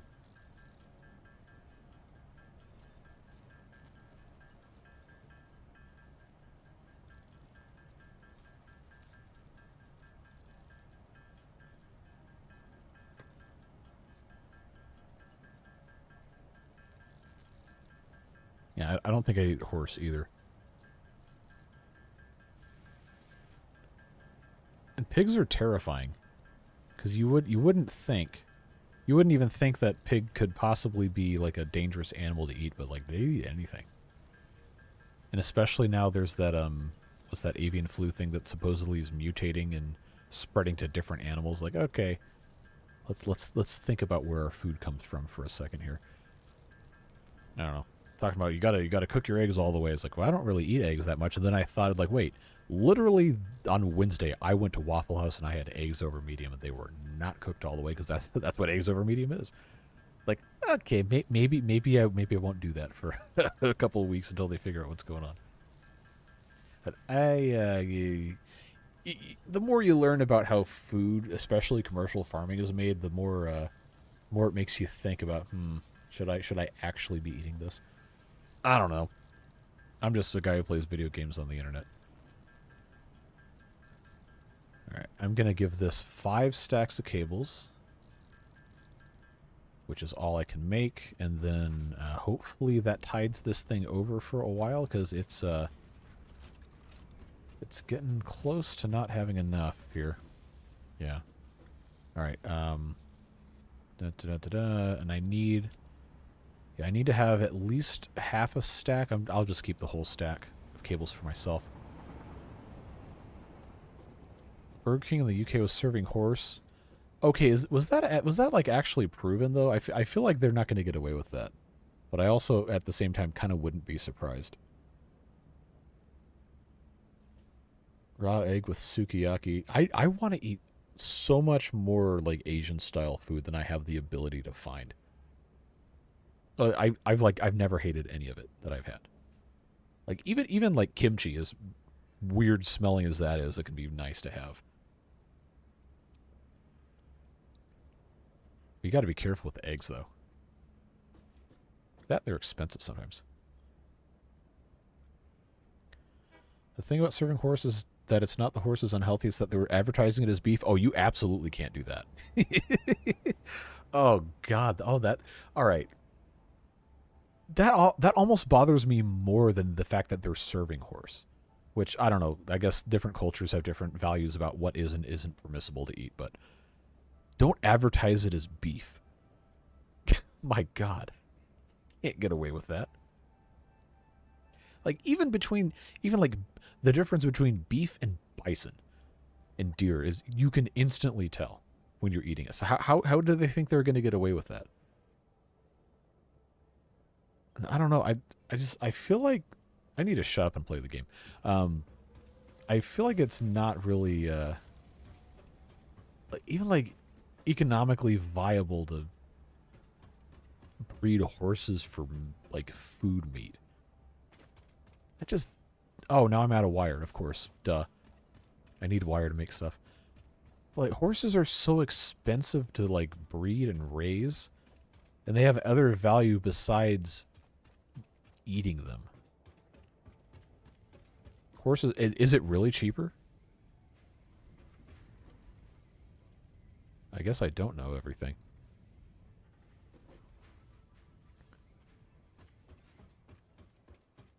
Or maybe I'm just blinded by the whole, like, you know, racehorse, whatever the term is. Racehorse ancestry or breeding or whatever, where, like, I don't know, the stud fee for, like, a championship racehorse is, like, incredibly huge amounts of money. I guess they just have regular horses, probably could be a whole lot cheaper. But they're huge animals. You gotta feed them a bunch of stuff. They can have long lives. They have value as a pack animal or motive power for different things. Like why would you eat that when you could just eat a cow? Cultural thing, yeah, okay, that makes sense. Hello, Battery Smooth.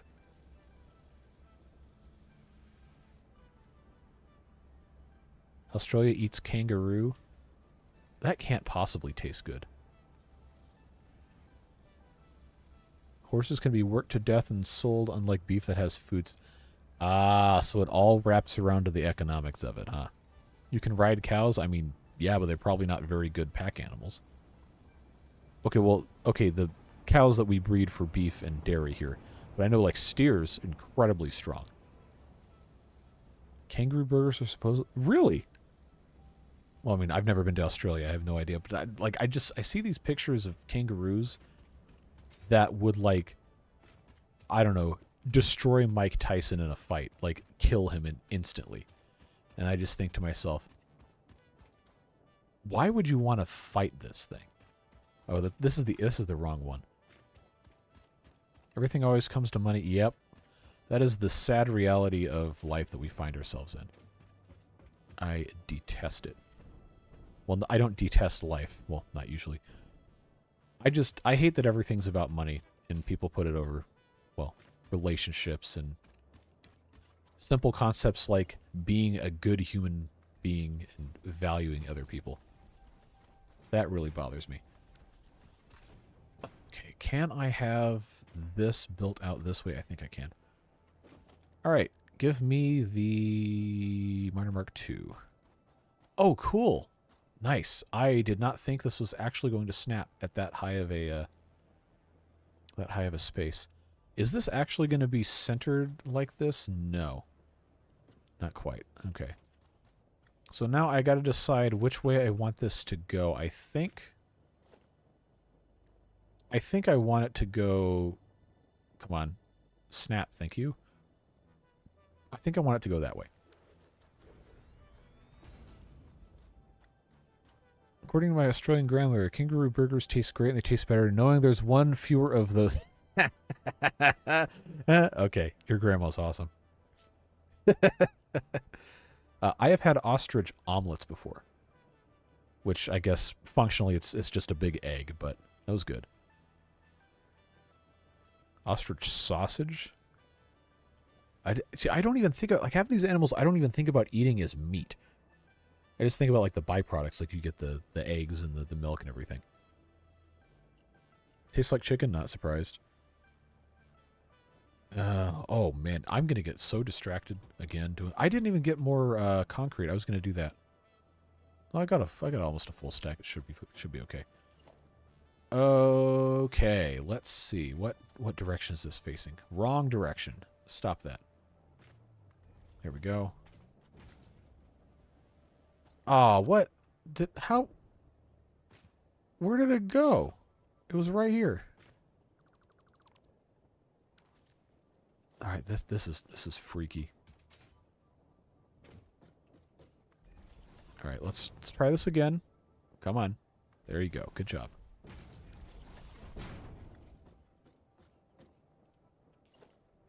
Okay, so what I need to do now is I need to take my Mark II miner. That's going to make 240 unless I overclock it. Oh, I could overclock this. 240 up to... Wow. It's 5 something, but let's find out what that actual number is. 600. Okay, I don't even have... Yeah, the highest I could get would be 480 on a Mark IV belt. Do we want to be extra? Do we want to be absolutely just ludicrously stupid with this? And make 480 rods per minute? Do we want to do that? Luda! As an Atlanta native, I am duty bound to always do that. Okay. I think we want to do this the stupid way. Just out of raw, unbridled curiosity for life. Where to go ludicrous speed, yes. What a great movie. Okay, but before we do that, this is the Caterium. Yes, okay. I need to get more, what do you call it? Cables for our, I can't remember what anything's called. Super Bowl must have been your jam this year. Yeah, the halftime show was really good. That's the one they should have done in Atlanta when they had the Super Bowl in Atlanta. And said they have, come on, man. It's like, how are you going to have the Super Bowl in Atlanta and not have Ludacris? And not have all of these other iconic Atlanta rap and hip-hop artists at the Atlanta Super Bowl? And he had to have them... Stop it. Stop it. Just stop. Don't do it. Don't do that. That's like not even my favorite style of music anyway, but I can appreciate it because it's the cultural heritage of the place that I come from. And I grew up listening to a ton of it. Worked in the kitchen in a restaurant. Every single day they had one of those things on there. Had deep fried gator. I bet that's good. I've heard that's very good. Yeah, Roy, you're right. People very, very often turn to stupid reasons for not liking things. Or not thinking it's fine to put whatever. I don't know. Watch what you want to watch, listen to what you want to listen to. I'm not your dad. I'm not here to control what you're doing, but don't be dumb. They didn't inquire with you. That was their first mistake. Yep. Got to have me on speed dial, man. I am clearly the foremost expert on halftime entertainment at the Super Bowl. Oh, no. Oh, this is bad. We're out of circuit boards and we're out of computers. This is what happens when I get distracted, folks. It's 4:15. I said I was going till 5. I need 142 more of these modular engines. Do I even have enough for this? Or are we still Oh, now we're out of rubber. Okay. I can fix that real quick. Storage in front of you, go empty for which item specifically? I don't think I have rubber actually. Oh, wait, hold on. What was in this? Because that's plastic. Was that rubber going into something? I think it was. Okay, so this is full of fuel again. I don't have... Oh, no, we stopped making rubber and I need rubber. Oh. All right. Okay. So here's what we got to do. We got to go set one of those back to making rubber again. Oh, man. The fun never ends. So we'll just let this thing do what it needs to do, I guess. Man. That is disappointing, though. Because I had... Oh, hey, we're, like, inside the container. Man, I really thought that we could get this done. Oh, well. It is what it is. Yes, I agree, train. Honk.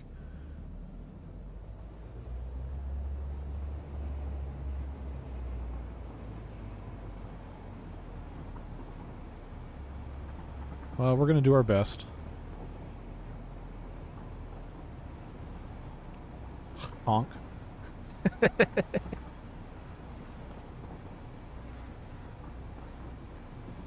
I love trains so much. My God.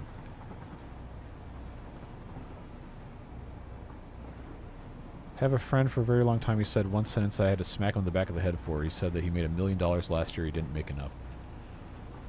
Yeah, I probably would have slapped him too.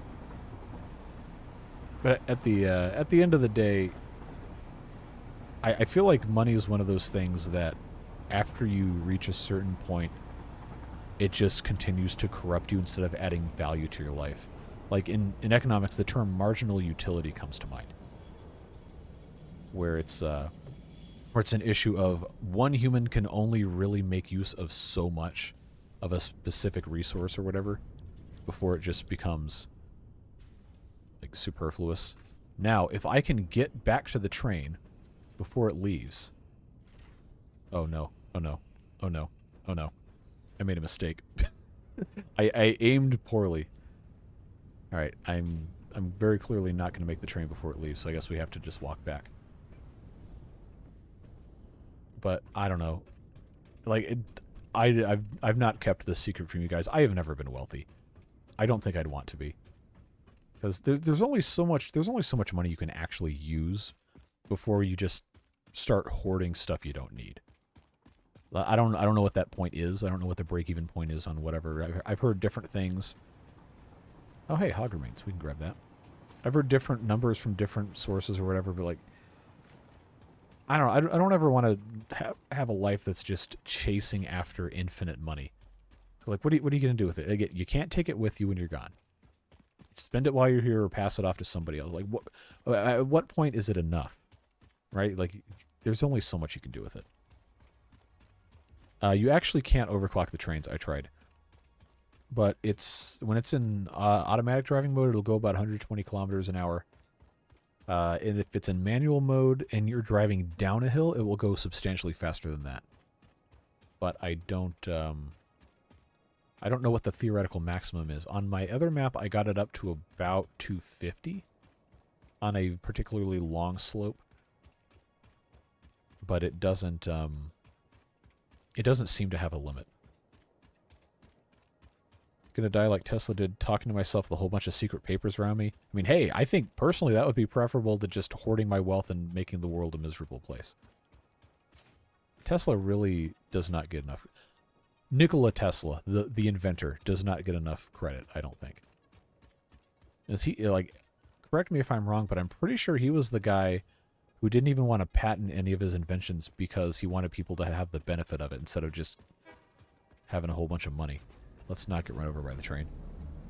He was poor and they said he was crazy. I mean, he might have been. He might have been crazy. Who knows? But, I don't know, it just...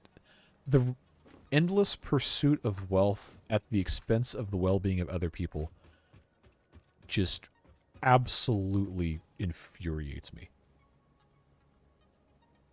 It's like, if all... I don't know. You're allowed to have your own priorities, whatever. I'm not telling you how to live your life. But I could not live with myself if I knew that the way I was doing things was directly causing people to suffer.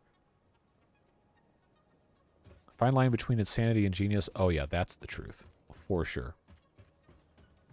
I think a lot of geniuses are actually certifiably insane. They just have a better handle on things than some others. And here I am, already forgetting what I was going to do. I was going to make circuit boards and computers so I could finish the rest of these adaptive control units. Because right now we're just stacking up automated wiring. And I might not even have... I'm already out of cables for this. Come on, man.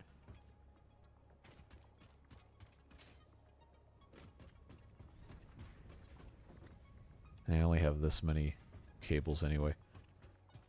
Man, that's really going to bug me when we're not going to finish this today. That is really, really going to bug me. But at least it's not because we didn't have enough motors anymore. Now it's because we don't have enough rubber, and we don't have enough motors, and we don't have enough cables. So clearly I'm doing something right here. While I'm here, I'm going to get more concrete.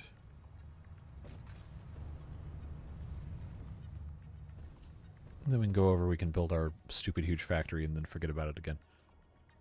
Alright, concrete. There we go. Do you like pigeons? If so, you're halfway there. Wait, what? Oh, okay, alright, never mind. You're a clever one. So we should have a train coming back with hopefully some rubber.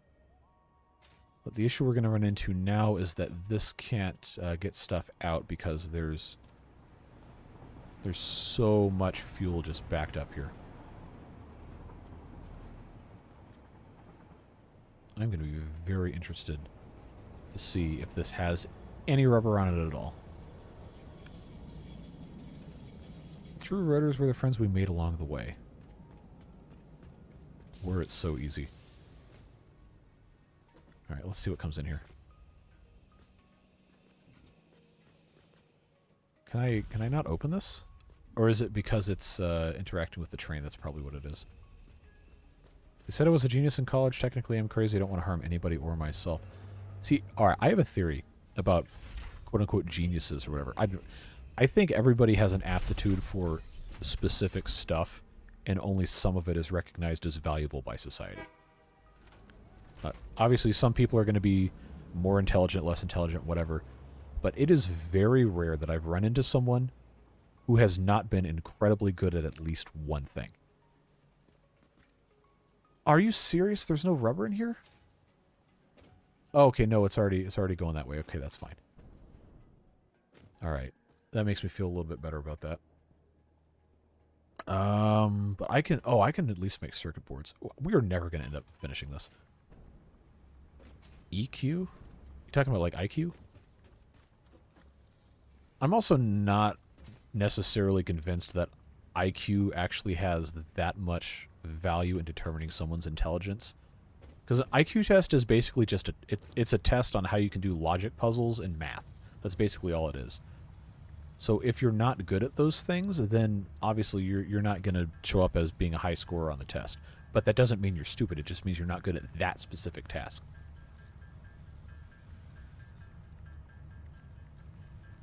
Socioeconomic based, yeah, there's a lot of overlap between stereotypes and circumstances that is just completely unfair with the way certain people are perceived. And again, that goes back to like what I was saying about I don't think there's any truly like uselessly stupid people. They're just not in the right spot in their life to have some sort of perceived value to somebody else, so they're not going to be labeled as such. Can I make any more of these circuit boards? No, because I don't have copper sheets, because I don't have copper ingots, because I don't have copper, because I don't have a thing connected. But I can go over here. Yeah. And that's because the IQ test is specifically, I don't know, depending on how you want to interpret stuff, you could possibly get into some dangerous opinion territory. But I think the IQ test and some stuff like that is, or was, at least at one point in time, specifically intended to prove or disprove racial bias. Again, that's not going to be universally true in all applications, but think about who makes these things and for what purpose they are made. Like, what use could you possibly have for stratifying people based on perceived intelligence? And why would you want to do that? Like, what would you be trying to prove? I don't know. I don't want to necessarily get into too much of that kind of stuff. It doesn't quite sit right with me. And so, okay, so you score a high IQ. Okay, great. You did well on a test. Good for you. It's nice to achieve something. But does that really mean you have a better value than another human being? Maybe for a specific application, a specific job, yeah, okay.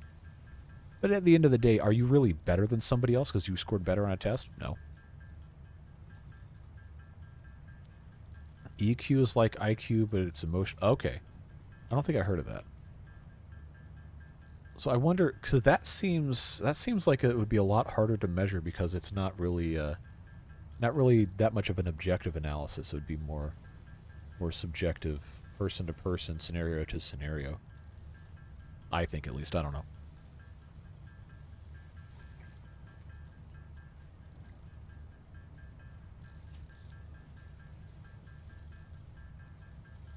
All right, now what is all this?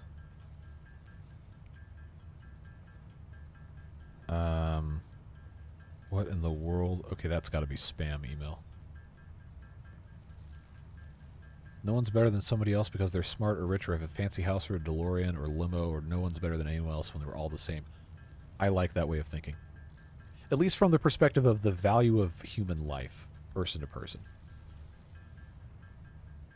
I don't ever want to look down on somebody because of something they can't control. Like, if you're going to be like an asshole to somebody, like, yeah, okay, I'm going to look down on you for that.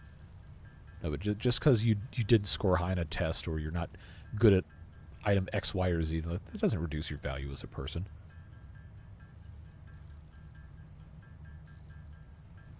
Usually when I hear people talking about EQ, it's like they have 120 EQ, but as a way of highlighting a person's interpersonal skills. Okay, I guess I could buy that. Yeah, we all put on our pants the same way, one leg at a time. Unless you're one of those people, like, I guess firefighters technically don't put their pants on one leg at a time because they have it all set out so they can just jump in immediately and go off to do their stuff.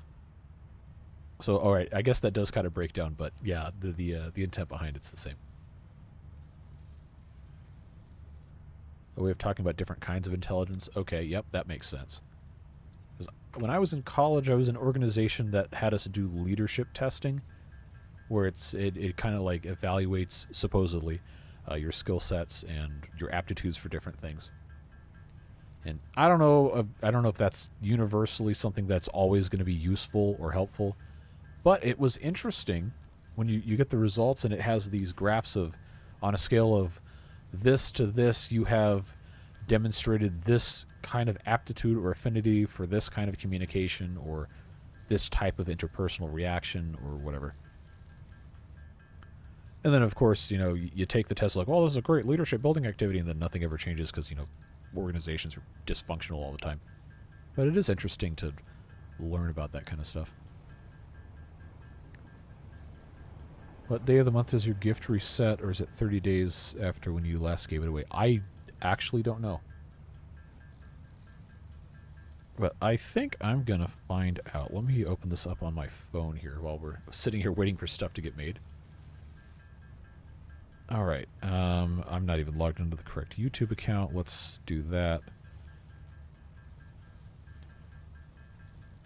Because I tried on April 1st, and it did not let me give any away.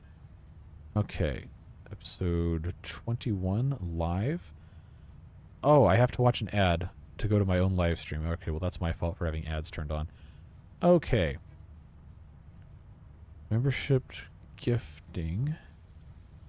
Yeah, it hasn't given me any more promotional gift subs yet. Unfortunately. That's too bad. Because I do want to make sure I do that every month. Alright, I've got circuit boards. I've got computers in here. I know we don't have any what do you call them? Oh no, now I can actually have this continue. That's good. This was the one we were missing. Oh no, there's no rubber at all. Okay. Alright, well, we already did all this, so we might as well go over here and build the thing.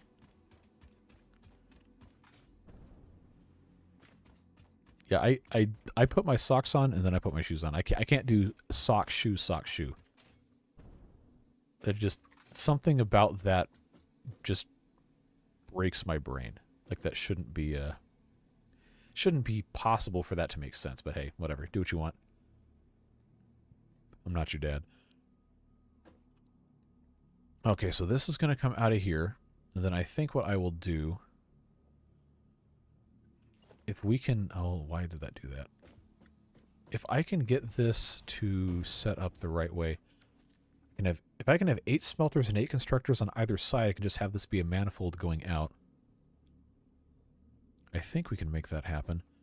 So that would be 1, 2, 3, 4, 5, 6, 7. Oh, I hope this doesn't stick up through the ground. 8. Okay, and how close am I to this? Okay, so there's actually some space at the end. I think this would be a cool looking building if we just had this manifold down the middle here. Have to head out. Thanks for being here, Marina. Thanks for hanging out. Always good to see you. Firemen have their pants over their boots sitting by the bed. They already have their socks on and jump into their boots and pull their pants up. Yeah, that's what I was talking about earlier. That was one of the coolest things as a kid. They have, when I was in elementary school, they had fire safety day or whatever. And the firemen come in, they come to the school with the truck, and they show you how all the stuff works. Which, of course, you're like a 5, 6, 7-year-old kid. You think it's the greatest day of your life. The firemen show up in the giant truck, and they run the siren and everything. It's like, this is so awesome. And then they actually had like a set of the pants and the jacket and the helmet and everything, and they let you put it on. Which, of course, you're a little kid. It's impossibly huge, impossibly heavy. But you put that on, you're like, wow, this is awesome. This is really cool. And then you go tour the firehouse and this and that, and they have the little the mock-up of the little... when I was in school, it was like a little trailer they had set up with like the smoke generator, which is like, I guess, a fog machine. Where like, oh, here's how you get out of your house if it catches on fire. And the whole time you're just like, this is the best day ever, because you get to go... you're not sitting in class. You get to go out and do all this cool stuff and learn about things. Like, those guys are so nice. And you get older, and then your friends become firefighters, and you get to get involved in some of the different stuff they're doing. It's like, man, I got a huge amount of respect for people that go into firefighting. I wouldn't want to be one, though.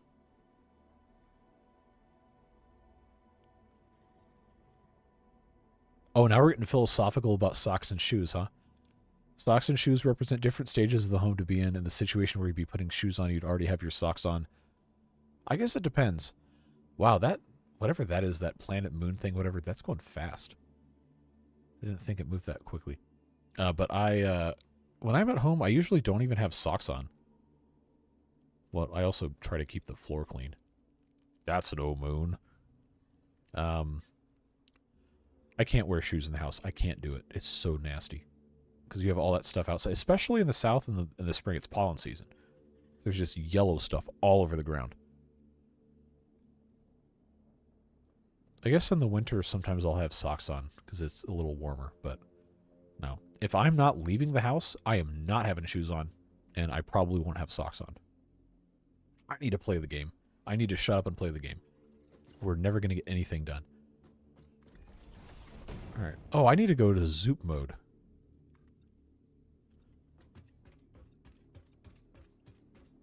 There we go.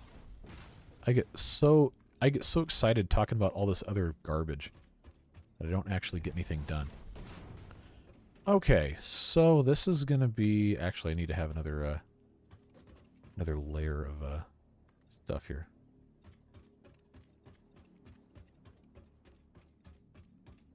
Oh, really? It's not gonna let me go out this far? Alright, that's fine. I have a question. What's the white lakes flowing through the air being pulled along? What? You talking about clouds? I don't see any... Oh, white flakes. I don't know why I read that as lakes. I don't know. I guess in the desert it might be dust. Or supposed to be. I hadn't even thought about that.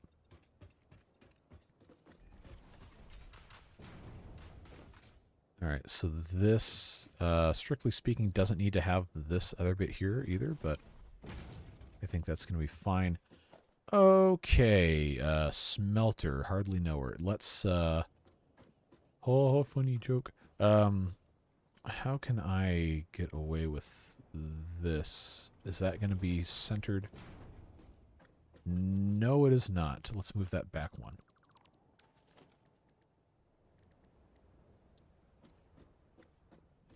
Yeah, I think what I had found out was I need the actual edge of the machine to be on the line. Yeah, it's not perfect, but it'll work. Ash, is there a volcano? To my knowledge, no, there's no volcano. I think they just wanted to have some fun with particle effects, honestly. I don't think it needs to be looked into that much.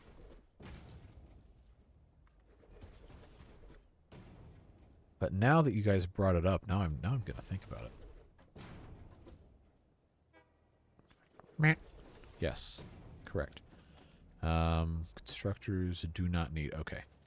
Yes, we'll do the 8 smelters, and then we'll build off one side of this, and then I think we can duplicate it after we make some more iron rods. Well, for me, sockless is reserved for the bedroom. Socks or slippers are reserved for other areas of the house, and shoes are for outside, so I either need to be barefoot in the main flat area or have shoes in the bedroom. Yeah, I'm never wearing shoes in the bedroom. I can promise you that. I can appreciate that, though. Let's get this hooked up. We need to have another... I guess I can get rid of that. How long is the constructor? Okay, so we could actually straddle this. Oh, it could almost fit like this, but I'm gonna have to have one more space here. If I go this way, let's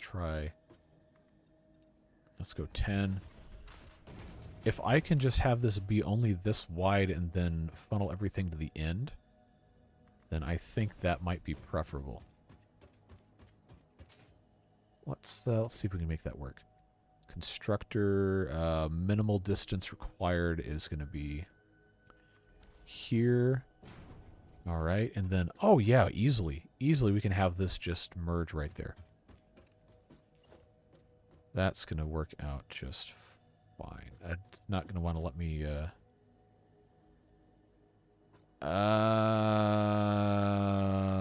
I did. I misaligned this. Okay.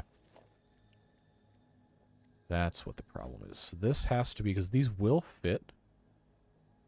These will fit, but they have to be in exactly the right spot.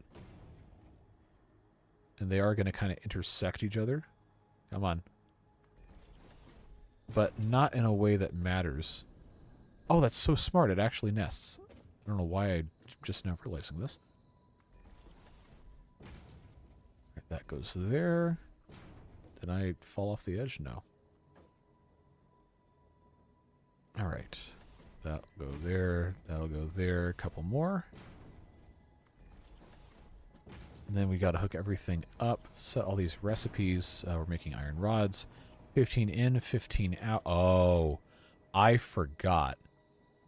I forgot that this is not how that's going to work. 30 in, 30 out. So these... Do it to the machine's coordinate. Yeah, that's what we're looking at now. Yeah, you're probably behind on the stream a couple seconds. So I think you did ask before I said that. Oh man, I'm gonna have to overclock these, or am I gonna have to? I'm gonna have to manifold this, aren't I? That is it's unfortunate. That's unfortunate, because this is, Do I really want to do this? Because I'm not going to be able to, not going to be able to otherwise. I guess we have to make a multi-story factory for this. We can just have this all aggregated, sent upstairs. Or I can try to double stack these and stagger them somehow. I don't know. I thought this would be a lot easier than it was, and I guess I was just incorrect. I do not have enough overclockers, no. I would have to go slug hunting for a considerable amount of time, which I don't think we want to do. Conveyor splitter. Oh, good. These don't require to have iron rods. All right, that's probably for the best. All right, so that splitter is going to go there. I still want to have this split the same way on the downstairs. I think that's cool. Would look nice. But this is going to be a bit of a problem here. Because if we have to send this upstairs, that is going to run into some issues. Unless we put all the smelters at the top.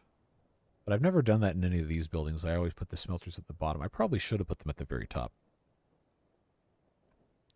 Huh. Yeah, see, now I feel like I'm just overcomplicating this at this point.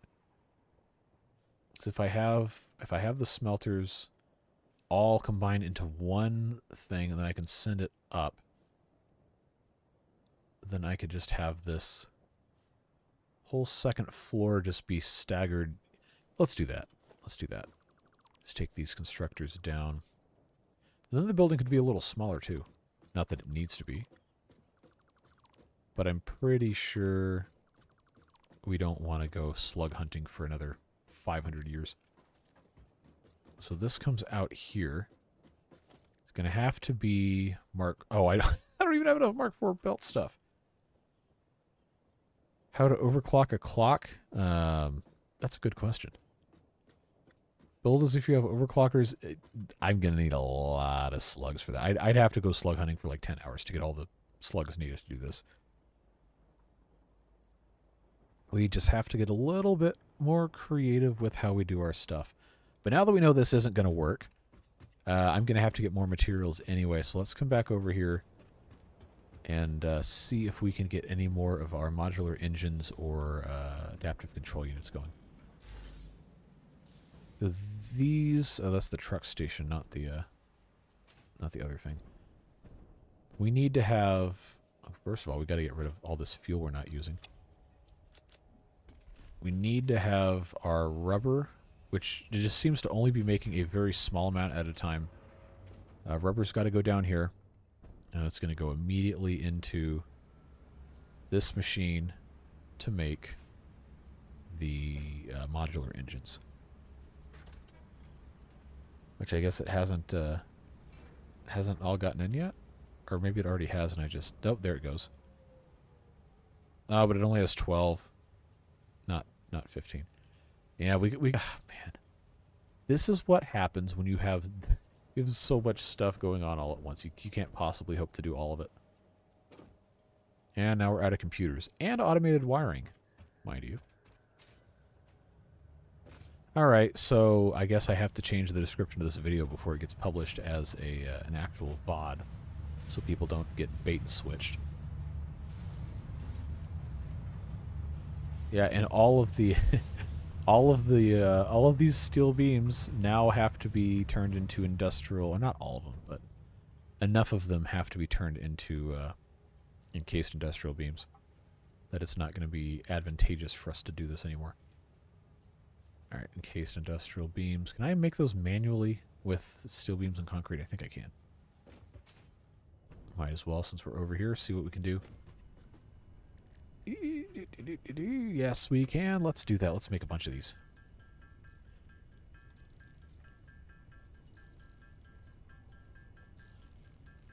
Not like 200 of them, but...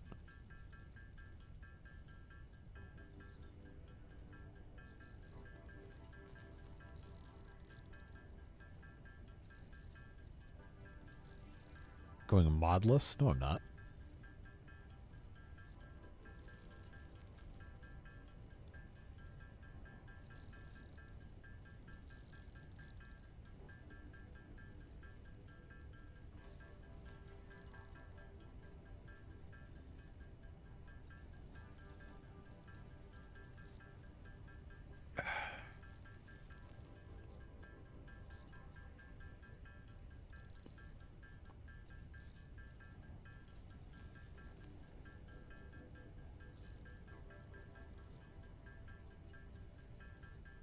I think I'll get up to maybe, yeah, because I'm going to have to move a whole bunch of this stuff around. Maybe I'll go up to 100 of those encased beams.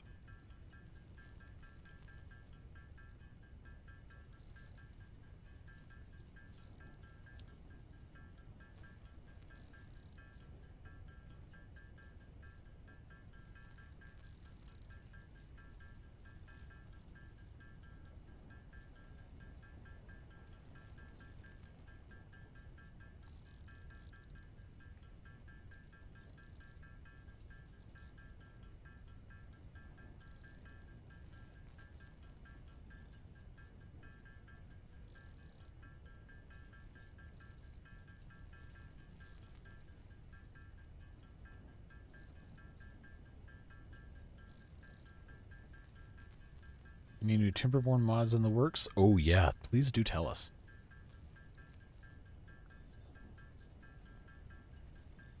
And there's 100. All right, cool. So at the very least, with the limited time that I've got, I'm so mad I didn't get to all that stuff.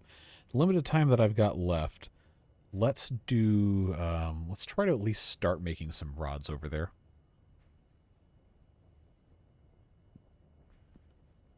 Let's see, what am I going to be able to actually build? Because I constructed all those, now I don't even remember what I came over here to get. I'm sure I'll get over here and I'll learn that I completely screwed it up. Integration API. I don't think you did. You might have and I just forgot, but I do not think I remember that, no. Okay, so this needs to be... I really need to make use of my... how do you even change this? Is it not control? There's one of these that changes... it's Alt scroll wheel. Changes your hotbars. I have just not ever messed with those. Okay, so we got Mark IV belt holds 480. This is exporting. Taking out 480. So we just have to do our math here. This is going to be taking 30. The other side is going to be taking 30 eventually when we get around to it, so we need to plan for that. Let's go ahead and set these all to iron ingots. And then...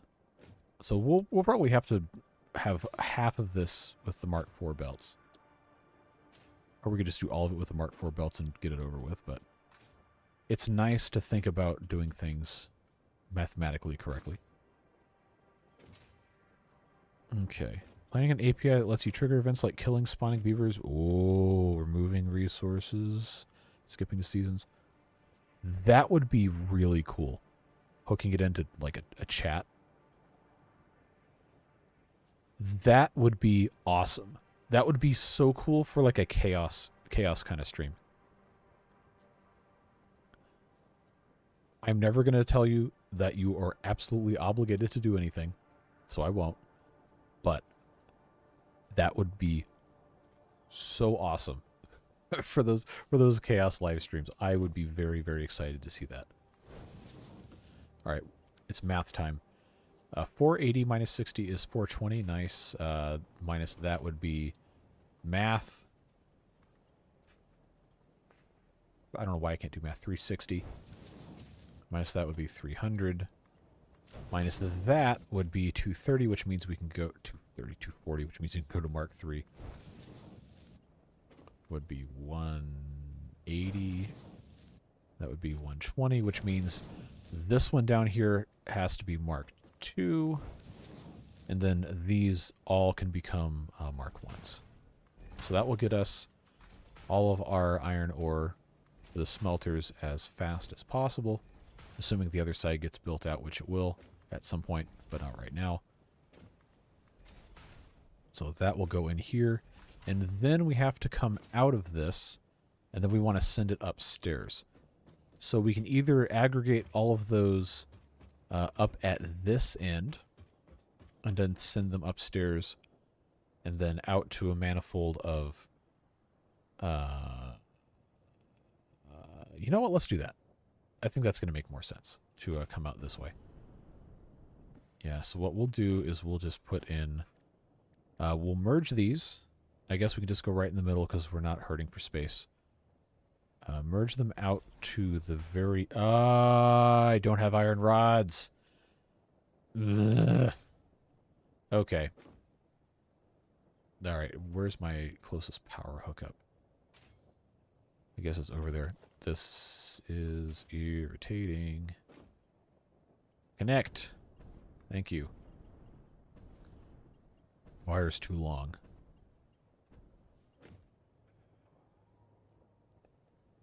Oh, and I don't have... I don't have iron rods. I need them to build. Alright, well, we'll just do this. Then I will... Oh, this is going to be so scuffed, but I have to do it to get it to work. Oh, it's not going to let me put... Okay. Fine. I will go get an iron rod. I will have to go way out of my way to make an iron rod and then come back just to make power poles.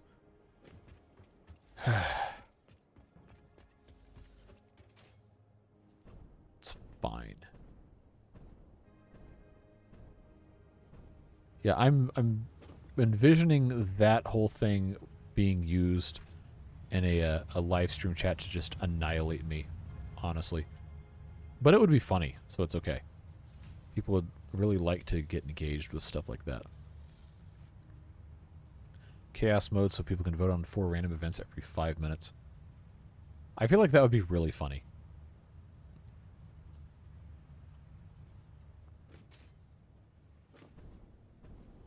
Okay, now I've got rods. Before I get all the way over there, is that going to be enough to build? Yes, okay. I need to have a Mark II. Frog rain, I don't know how feasible that would be.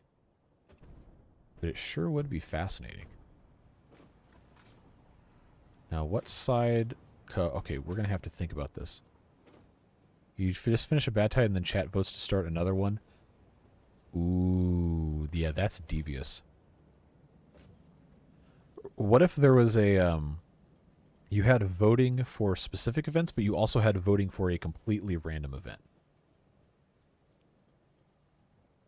I don't know. If there's a way to tie it into... Oh, man, I don't know. Oh, I could easily exploit this for financial gain. If you tied it into donations or membership purchases to trigger specific stuff. Like if someone does a 5 gifted membership drop, then it automatically starts like some chaos event or something. That would be funny. Make it in the car. The problem is I didn't have iron to make it with, so I had to go back no matter what. I probably should bring the car over here. I was thinking about how to... There we go. Power poles. I need to have power to go in specific spots. And it's not going to let me... stack, because, alright, there's going to be six of these. So I'll have one here, one there, and then one down there would probably cover all that. I just have to figure out where to put this stuff. Need to get Twitch going so you can play Baldur's Gate 3 and we can vote on your outcomes. That would be honestly really fun. I just have to find time for it. That's a game that takes a very long time. Like, to date, the longest game I have played start to finish of just one playthrough, I think, was Persona 5. And I spent 144 hours on that. And that, I think I ended up streaming like 2/3 of that. I started midway through the game. Where am I going to put these power poles, man? Because I want it to be centered, but it's not gonna work that way. So I guess that can't go there because there's going to be a thing there. I guess I can just go here. We'll just deal with it. Oh, actually, no. I should do it on this side because that's going to be closer to. I guess it doesn't matter. Because no matter what, it's going to be set kind of weird orientation-wise anyway. Alright, so that's those three. I guess that's fine. These three, this one can go just right there. And then here, if I did that, then that can connect all of these to this. Do I have enough cables? I sure hope so. Yes. That can go there. We are learning. We are learning, folks. That goes there. That goes there. This has to connect to this one. That one has to connect to that one no matter what. Oh, I'm not going to have enough connections. Not going to have enough connections. That's annoying. So I think what we're going to have to do... Yeah, I'm going to have... Oh, how am I supposed to make this work? If I have a Mark 1 power pole... I'm not going to have enough iron rods for this, first of all. I have a Mark 1 power pole here to connect these three. Come off of that, then maybe I could get away with... Oh, I don't like this at all. I need Mark 3s, is what I need. I think those have 9? Is it 4, 7, and 9? I have complicated this massively for no reason. I just need to power this. I don't need to worry about future connections. I can always rewire it later. I don't even have that many things able to be built yet. Okay, so that's connected there. This is connected here. This is connected here. That's connected here. That's connected up there. We just connect these three, and then I got to connect up there, and then we'll have, at the very least, we'll have ingots ready to go. I can build on the ceiling once we have the other bits set in. So now that's connected. This is probably going to trip a breaker when I connect this here, but let's see what happens. So that is hopefully mining. Yeah, I hear it. These things are going to be rocketing past. There we go. That's going in, that's going in, that's going in. Should be going nice and quickly here. And then I'm going to have ingots with which to build a bunch of those mergers, which I can't do because I don't have ingots. Craft bench. Oh, the craft bench requires those two. Okay.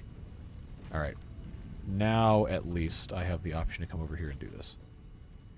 Iron rods. Hey, remember when I said I was going to stop streaming at 5 o'clock and it's 5 o'clock? Yeah, okay. Me too. Let's grab these.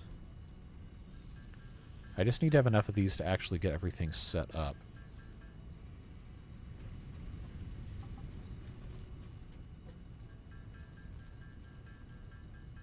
Okay. So that's gone. Let's come back up here. Back up here. Don't fall off. I guess I don't technically need to have a merger here, but I will probably build one anyway, just so I'm future-proofing. That can go there, that can go there. And I'll build from that way this way so I can actually Do all this from one spot. Nope, nope, nope, nope, nope. That's wrong. Stop it. There we go. One more here. Alright, so that's all of this side with the exception of the very end. This is making 30 per minute, which means that's 30. This is 30. This is now 60. This is 60. This is 90, which means that has to be Mark II. That's going to be... I might as well just go ahead and do all these, and we'll come back and do the math.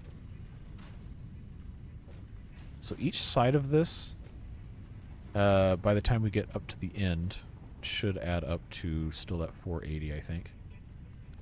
Unless I did my math wrong. Nope. Okay, so those need to go here and here. Okay, so this to this is going to be 90. That's Mark II. This is 120, which is Mark II. This is now 150, which is Mark III. This is 180. Oh, no, it's only half. 180, which is Mark III. And then this is going to be 210, which is Mark III. This is 240, which is still Mark III. 5 more minutes, yeah. All right, you already know how this works. So this is either going to be a wall and then a conveyor outside the wall, because sometimes that looks cool, or I'm just going to make the building bigger this way. I think, because I'm going to have a platform up there, I think this is going to need to be a wall with a conveyor hole, which I will put here.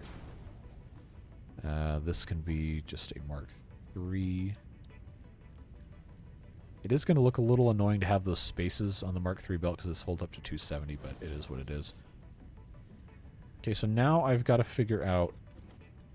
got to figure out how much higher this has to be.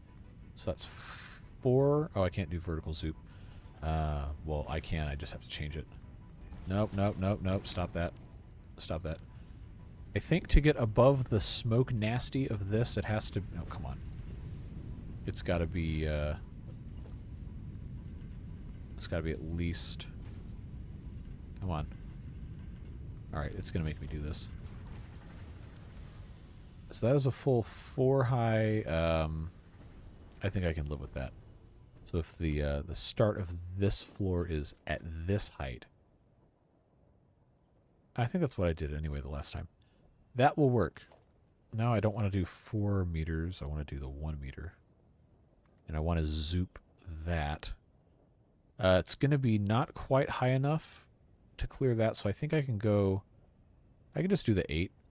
It'll be fine. There we go. Yeah, we'll just duplicate this floor this way.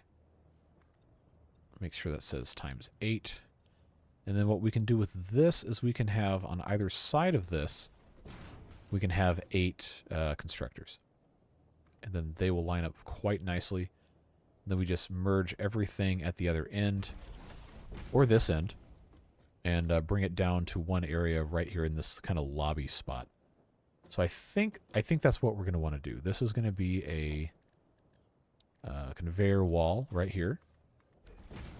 And then we'll have splitters all the way down here. And then I might as well just go ahead and put those down. I don't know if I have the... Oh, the splitters don't take rods, but the mergers do. Okay. I really should know all this. Alright, so splitter here. Splitter here. That's 1, that's 2. This will be 3. That's 4. That's 5. That's 6. 7, and then 8 right here. I built that one wrong. That needs to be one bit closer. There we go. Okay, so then I can put the constructors on this side. I'm going to have another... might as well just go ahead and do that right now. We'd have another one of these times 8. I didn't quite get to the end, did I? Oh, I did. Okay. So that goes there. This will overlap slightly, but I could just extend the building. No big deal there. We'll just have some extra space.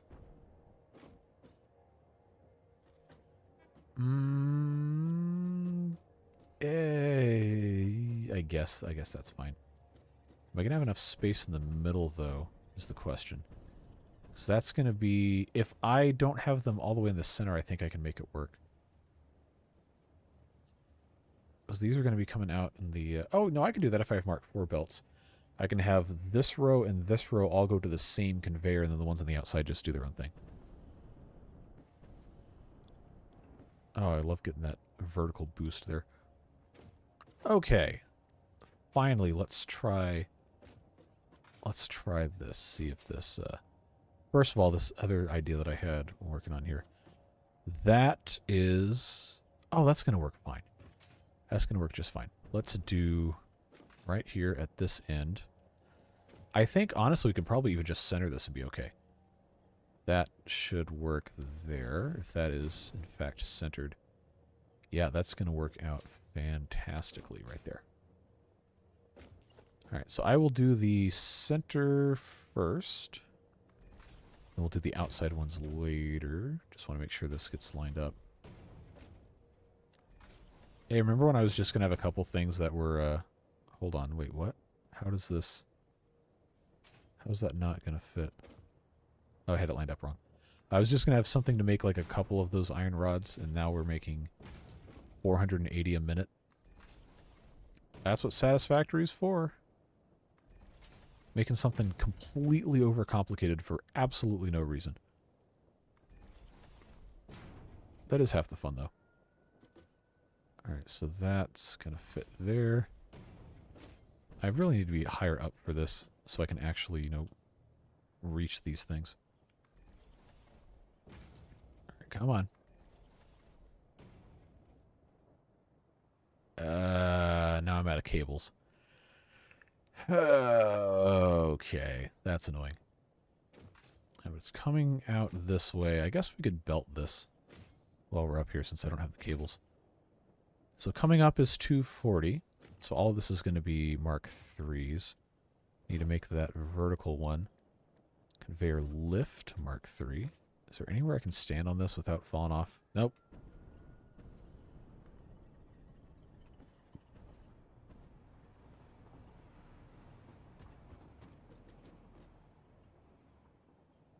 Alright, hopefully that fits. Okay, so that's going to be... Oh, it's already sending it up. Nice. Okay, so that is 240.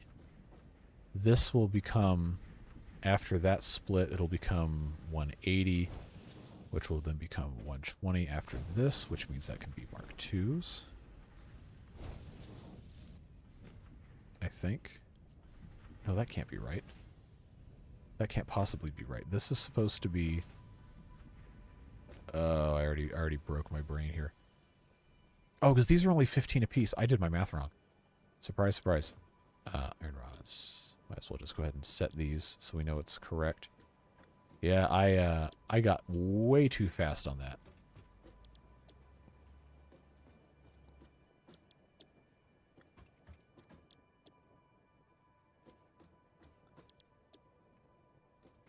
Someone probably already told me this and how to do it, and I just forgot, but I wish there were a way to copy-paste machine settings. Oh, there is.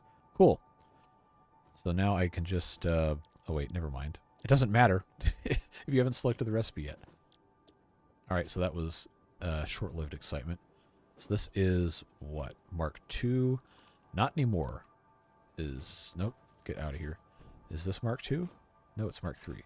Alright, so this needs to be Mark III much sooner. So this is not 180, this is 210. This is 180.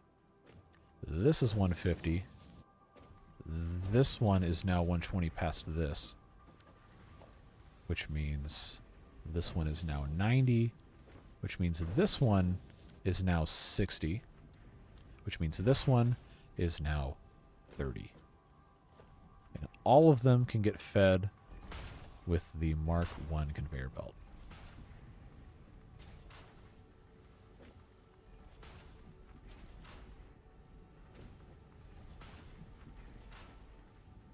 And I don't have the other machines up here because I ran out of rods. But fortunately, I now have rods because I have ingots.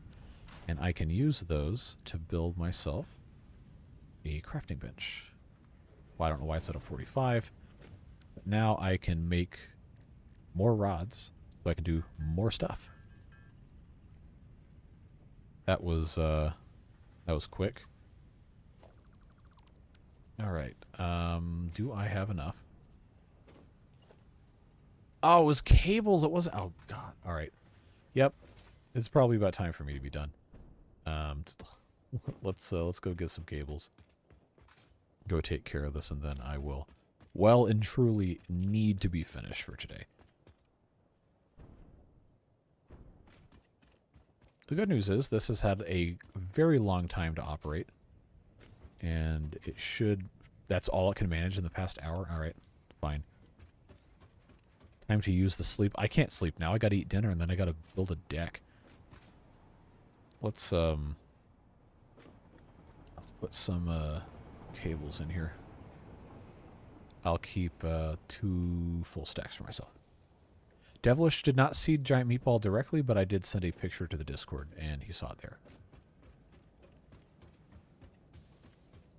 Casual Saturday afternoons. Yep. You know it. A little bit of home improvement, a little bit of stream improvement, a little bit of tearing my hair out trying to figure out how this game works. Oh, I love vertical momentum for no reason. That's probably one of my favorite Satisfactory glitches, honestly, is when the vertical momentum kicks in, when you're just going up, and then it's autosave. Alright, so I need one more here. I'm almost out of the reinforced plates, though. That's going to be a problem if I don't have that taken care of. So we'll have to go make some more of those. That's connected, and that's connected. So now all of these, with the exception of the ones I haven't actually finished, setting up, all of those should be set to make rods. And then, come on, let me click this.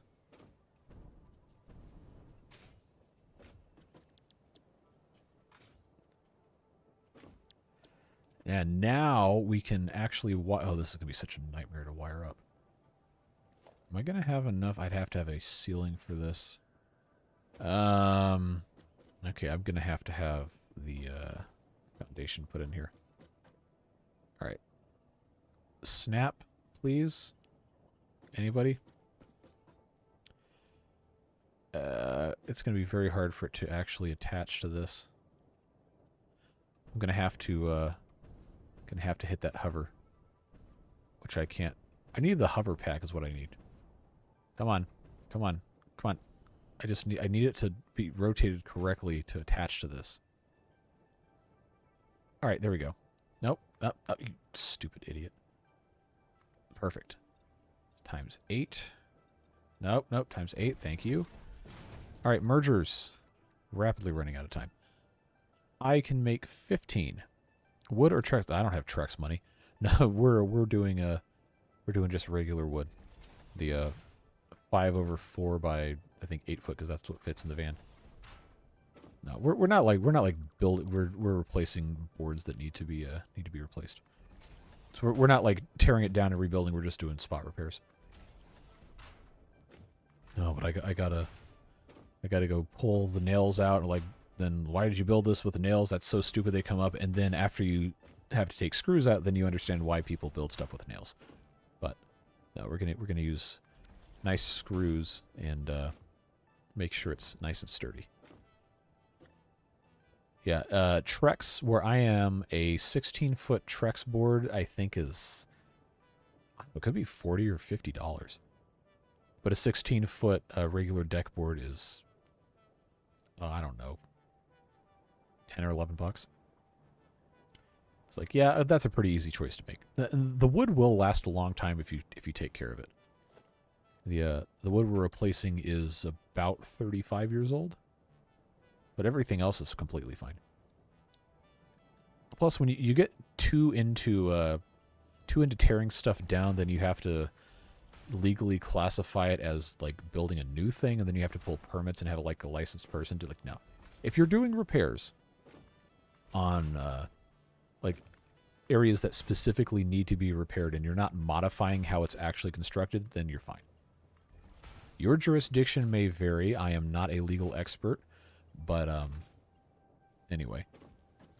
This is going to be coming out of here 15. which means this is going to be 15, which means this is going to be... No, it's not, because it has the other side, too. I have to think twice. 30. This is going to be 60, which means this is going to be 90, which means this is going to be 120, which means this is going to be 150, which means this is going to be 180, which means this is going to be 210, which means this is going to be 240. All right, so now we have that taken care of. This has to be a conveyor wall. And then out from this, we have to connect that with the Mark III. Out from this, we're going to have 240 iron rods, and then that one's going to be 120, that one's going to be 120. They'll all come down. We'll have some sort of nice artistic finish for that. But that's all going to be, unfortunately, next stream, because I've got to actually be an adult and take care of stuff. But this is, I think that's how we want to have that set up. Yep, that'll come down, and then I just have to decide what height I want this to meet at. I guess I could make it level with this. That's fine. Have you seen the nail gun that shoots screws? A screw gun, yes. I'm not buying one of those, because that's very expensive.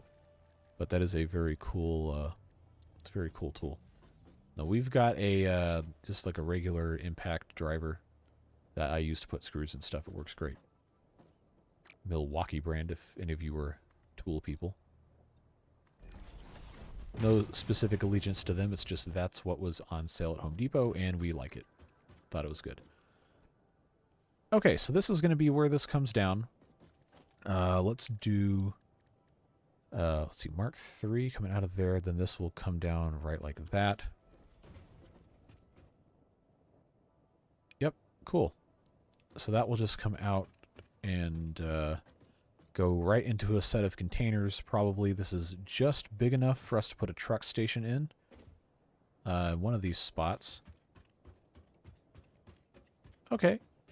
Yeah, I think that's going to work really nicely. We'll have the other ones come down there, and then we'll bring that in this way. I might have to put in a conveyor floor hole for this, for that to work nice. I don't know why that little artifact is there. But yeah, that's that. We've got train coming in. These guys are, yep, they're working, I guess. They just got backed up. But unfortunately, that is going to have to be where we stop for today. I just do not have any more time. But I appreciate you guys hanging out.